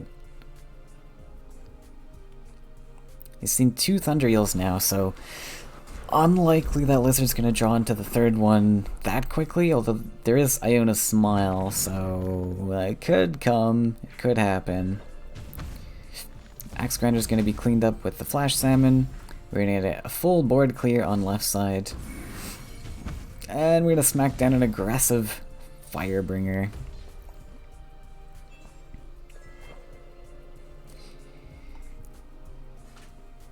That's big. It's a lot for Zarak to deal with. Might even have to bring the 6-4 back to help fight with this, because suddenly Zarak's 13 Faeria pool is gone. Lizard taking very efficient trades this match. And especially with the low-costing creatures with the Death Wish Ghoul and the Spite Sprite, Lizard is going to have a Faeria advantage this game. +1 Demon Wing. Just throwing everything in here, desperately trying to find a clear on this Firebringer. Looks like we might see Celestial Tower and then just another Firebringer. That is so much pressure.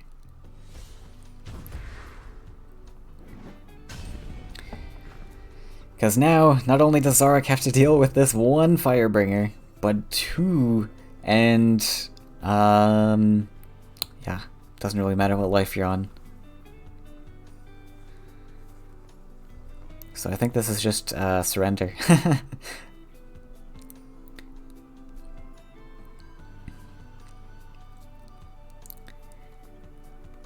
I mean, we have 16 damage lined up, but, yeah.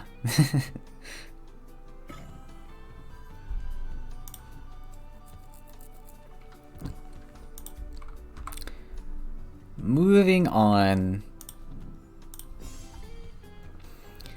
Okay, so let's see what Zarak has to counter with. That training's a very sneaky cover. I would not expect this to be an angry list from that cover. And the offset in Faeria cost as well.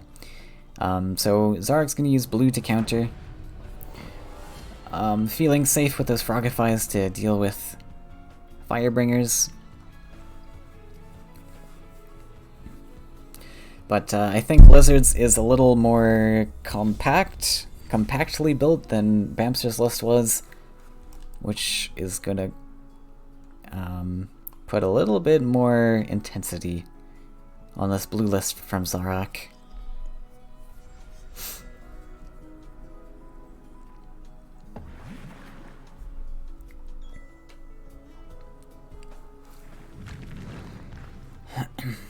We have a Water Alley start from Zarok.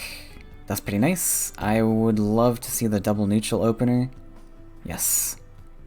And we go double neutral, right click, place the Water Alley, double neutral aggro. That was a great land setup for next turn. And we get the lakes on the well spots.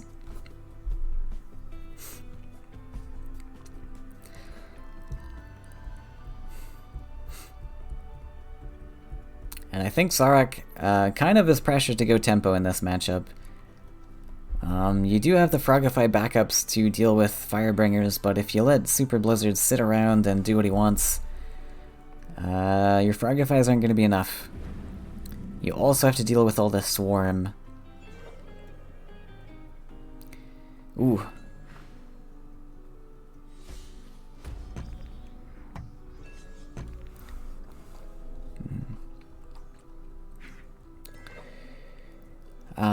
Yeah, the Elden Ranger is very good. Now Zarok might have to be a little bit more passive. Put his lands in a spot that he doesn't want them to be in.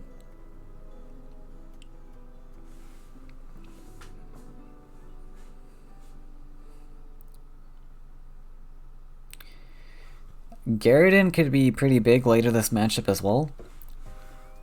Currently Zarok's got all these 4-life creatures, 3-life creatures, but Battletoads will be coming in the mid-game. And there he is!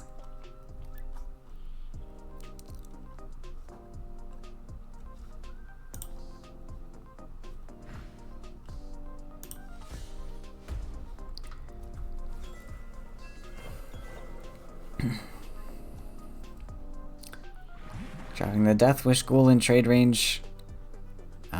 Looks like he's gonna be traded too, which is fair. You can take a value hit on the 3/2 here, but I think. Oh, okay. All right. Gonna give Lizard one more collection here. Stepping back the 3/3. Maybe wanting to branch out to right side, but it's a lot of land investment.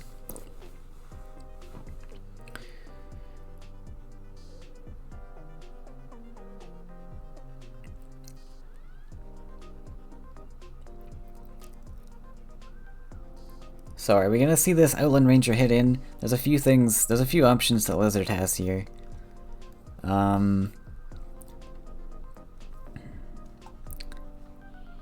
I mean, you got the Death Wish Ghoul, you could Campfire once he's done, but pre-buffing's never ideal. Demon Wrangler is not a bad pull. You can go Death Wish Ghoul, step back Demon Wrangler. It's a pretty nice draw, I think that makes things easier.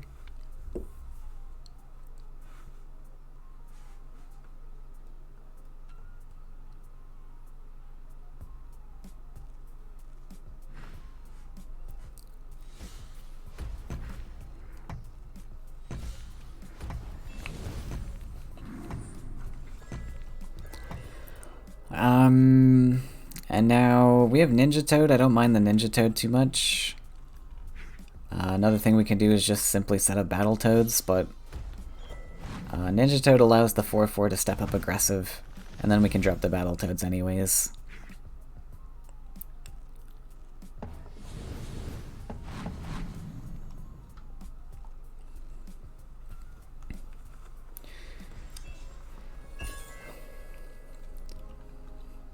Got a 1 cost 8 seed.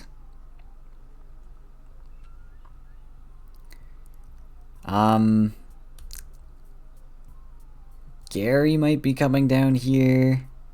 Ooh. Oh, this is kind of rough. It's too bad that the flash salmon can't come down on this desert, but it's just not gonna work the way that the lands are set up. But that was close. If only these creatures could sidestep a little bit and that flash salmon could come down and finish off the water ellie. But that was a big Gyarados.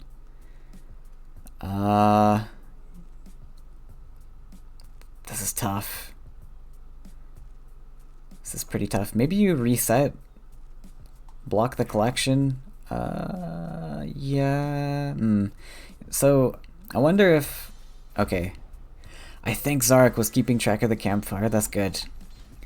He had the option to drop Tide Lord here. Oh, well, maybe or maybe not. I mean, 7/7 into 6/6 is better anyways, but yeah, there is a campfire in hand to deal the extra stats that's needed.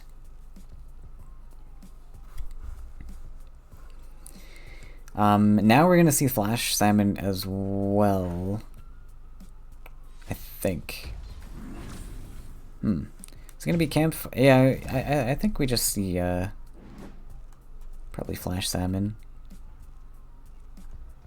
Gary actually stepping center, totally fair. That covers a lot of ground. And there's the Flash Salmon that we missed. We couldn't play last turn. And then he's just setting up the 3/1 to take out the rest of the stats on Colossus.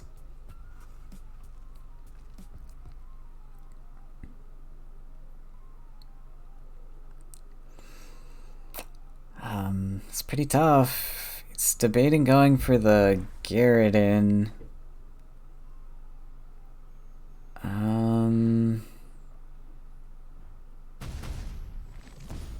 It's just a lot of lands that you have to build to get that, but Gary does present a pretty large threat that you want to play your jumpers out of range of, so I can see it. Lizard can go for a full clear now with the Fanatic.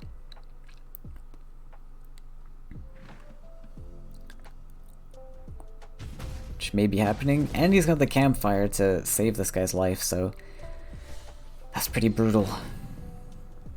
I think the Tide Lord almost should have come Sencha here, just to play out of any movement tricks like that.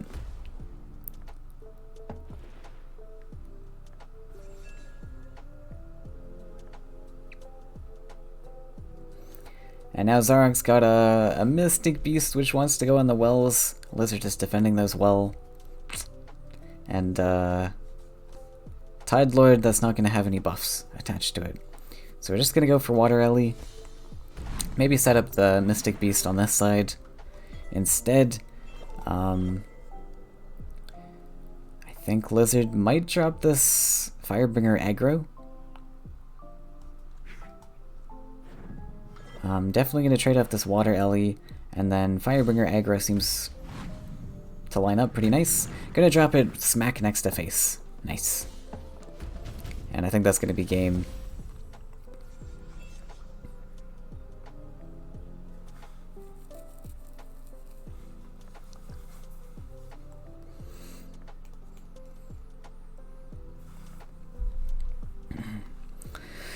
Lizard is a long-time Faeria player, with a pretty clever deck, I think. I do like the Iona Smile into, Iona Smile with very small things. Okay. So Zarak picked the list that he thought could counter. No longer has options with those Frogifies and things. Gonna move on to the yellow list. Have we seen this yellow list yet? I don't think so. Bamser banned it in the last set. So this is either Flyers, maybe Monstrosity.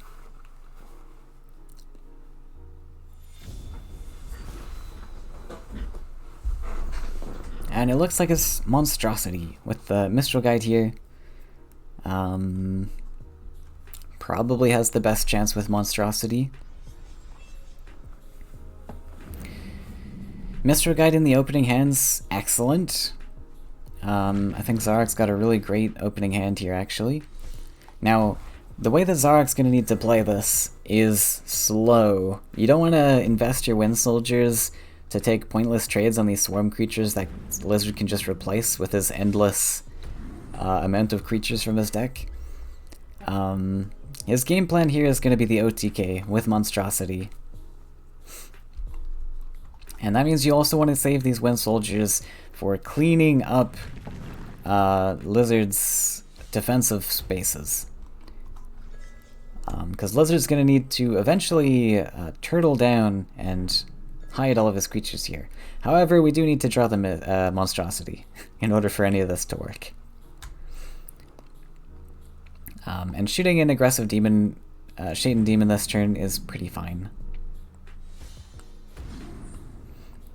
It does put all of our creatures on left side though. We're not able to collect on right side whatsoever. Another issue with this matchup is that Thunder Eel exists. So Zarak's going to have to be very careful with where he places his Mistral Guides, because this is the key piece to this list.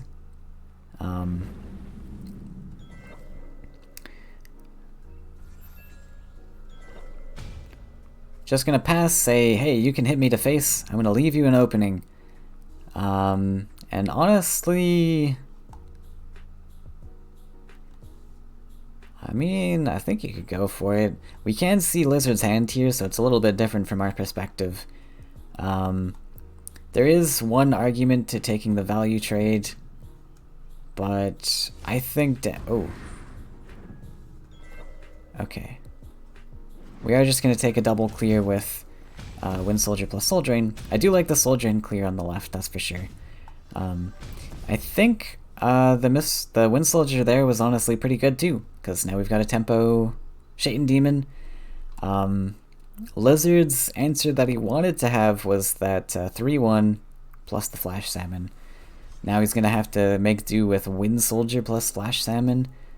Not ideal. Not ideal at all. We are going to see the Thunder Eel come down, I think, and clear off this Emissary. Oh, wait. Yes. We are going to see the Eel clear up that 5-3. Man, Eel's just so good. Like, somebody was arguing with me that Eel was bad into the Monstrosity matchup. Who was that? Was it Cheese? He was like, well, you can just play everything on lands, but you can't. You just really can't. Something's going to get onto the ocean tile, and Eel is going to collect value in this matchup. You may not get the targets you want. You do want to clear this Mistral Guide ideally, but...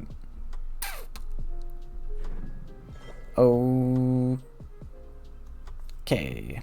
So now that he's seen the first Thunder Eel, he's feeling safe. He's gonna step that Mistral Guide into the waters. And now Monstrosity is very scary to come down for Zarak, because we need to make sure that this isn't gonna die from Celestial Tower. I don't mind just playing it here. Just to have it down, because we want to be collecting these attack buffs, and if a Horsemaster comes here, we would like to get the extra attack, and we've already got our opponent down to 11, right? So if we send this Monstrosity off to collect for the right side, and that Horsemaster play comes, it's fine. Nothing wrong with that. But I do like the Monstrosity here, just ship it off this side. Zarak's thinking a little hard about this though. Not gonna play anything here. I think you're gonna get punished for that, my good sir.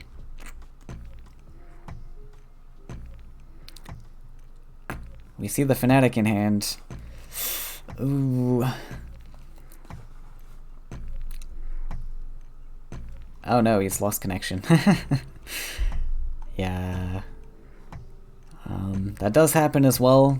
If you try and like play a card when you're like on your last second, game will crash. So that's too bad. I think Lizard can take a huge advantage here now. Timer is being kind and waiting for Zark to come back, apparently.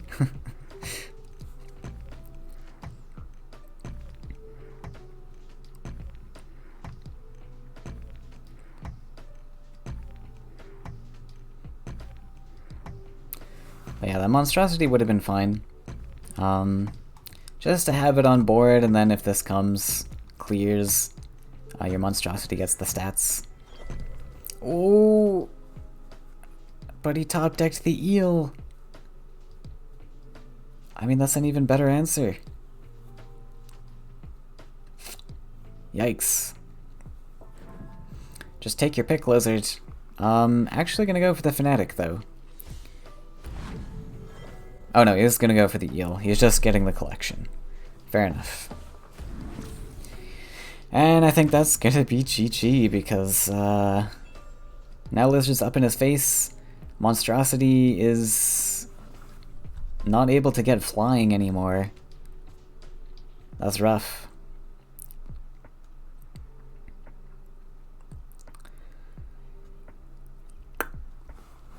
I'm gonna drop a demon defensively. Maybe the monstrosity comes down behind.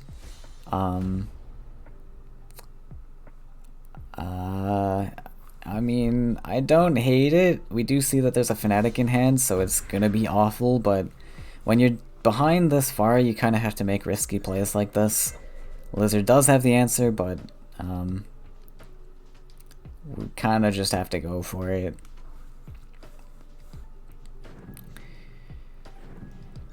And this will seal the deal with that second Fanatic coming down, taking the value hit on the monstrosity. And now Demon's just kind of sitting here. Oh, Demon's actually dying here.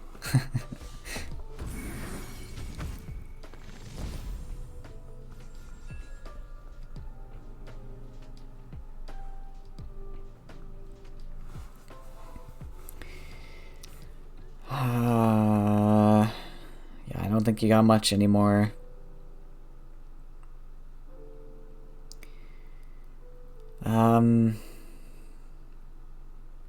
I mean, just drop a Death Wish Ghoul to block the face hit.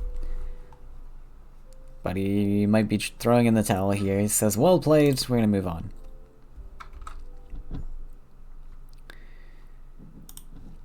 Alright. And, right, that was 3-0. Blizzard just sweeping with that Red Yellow Angry. Red Yellow Angry devastating this tournament. Every single player running it, I'm gonna have to think of some counter lists to Red Yellow Angry, I think. It seems to be getting a little too popular. We're gonna have to punish that. But Lizard is gonna be taking the crown for Ruunin Open #1. First place, 3-0 sweep. Very well played by Lizard and Zark, both in the tournament. So that's gonna be it. Thanks for watching, and yeah, I'll see you in the next tournament, I guess.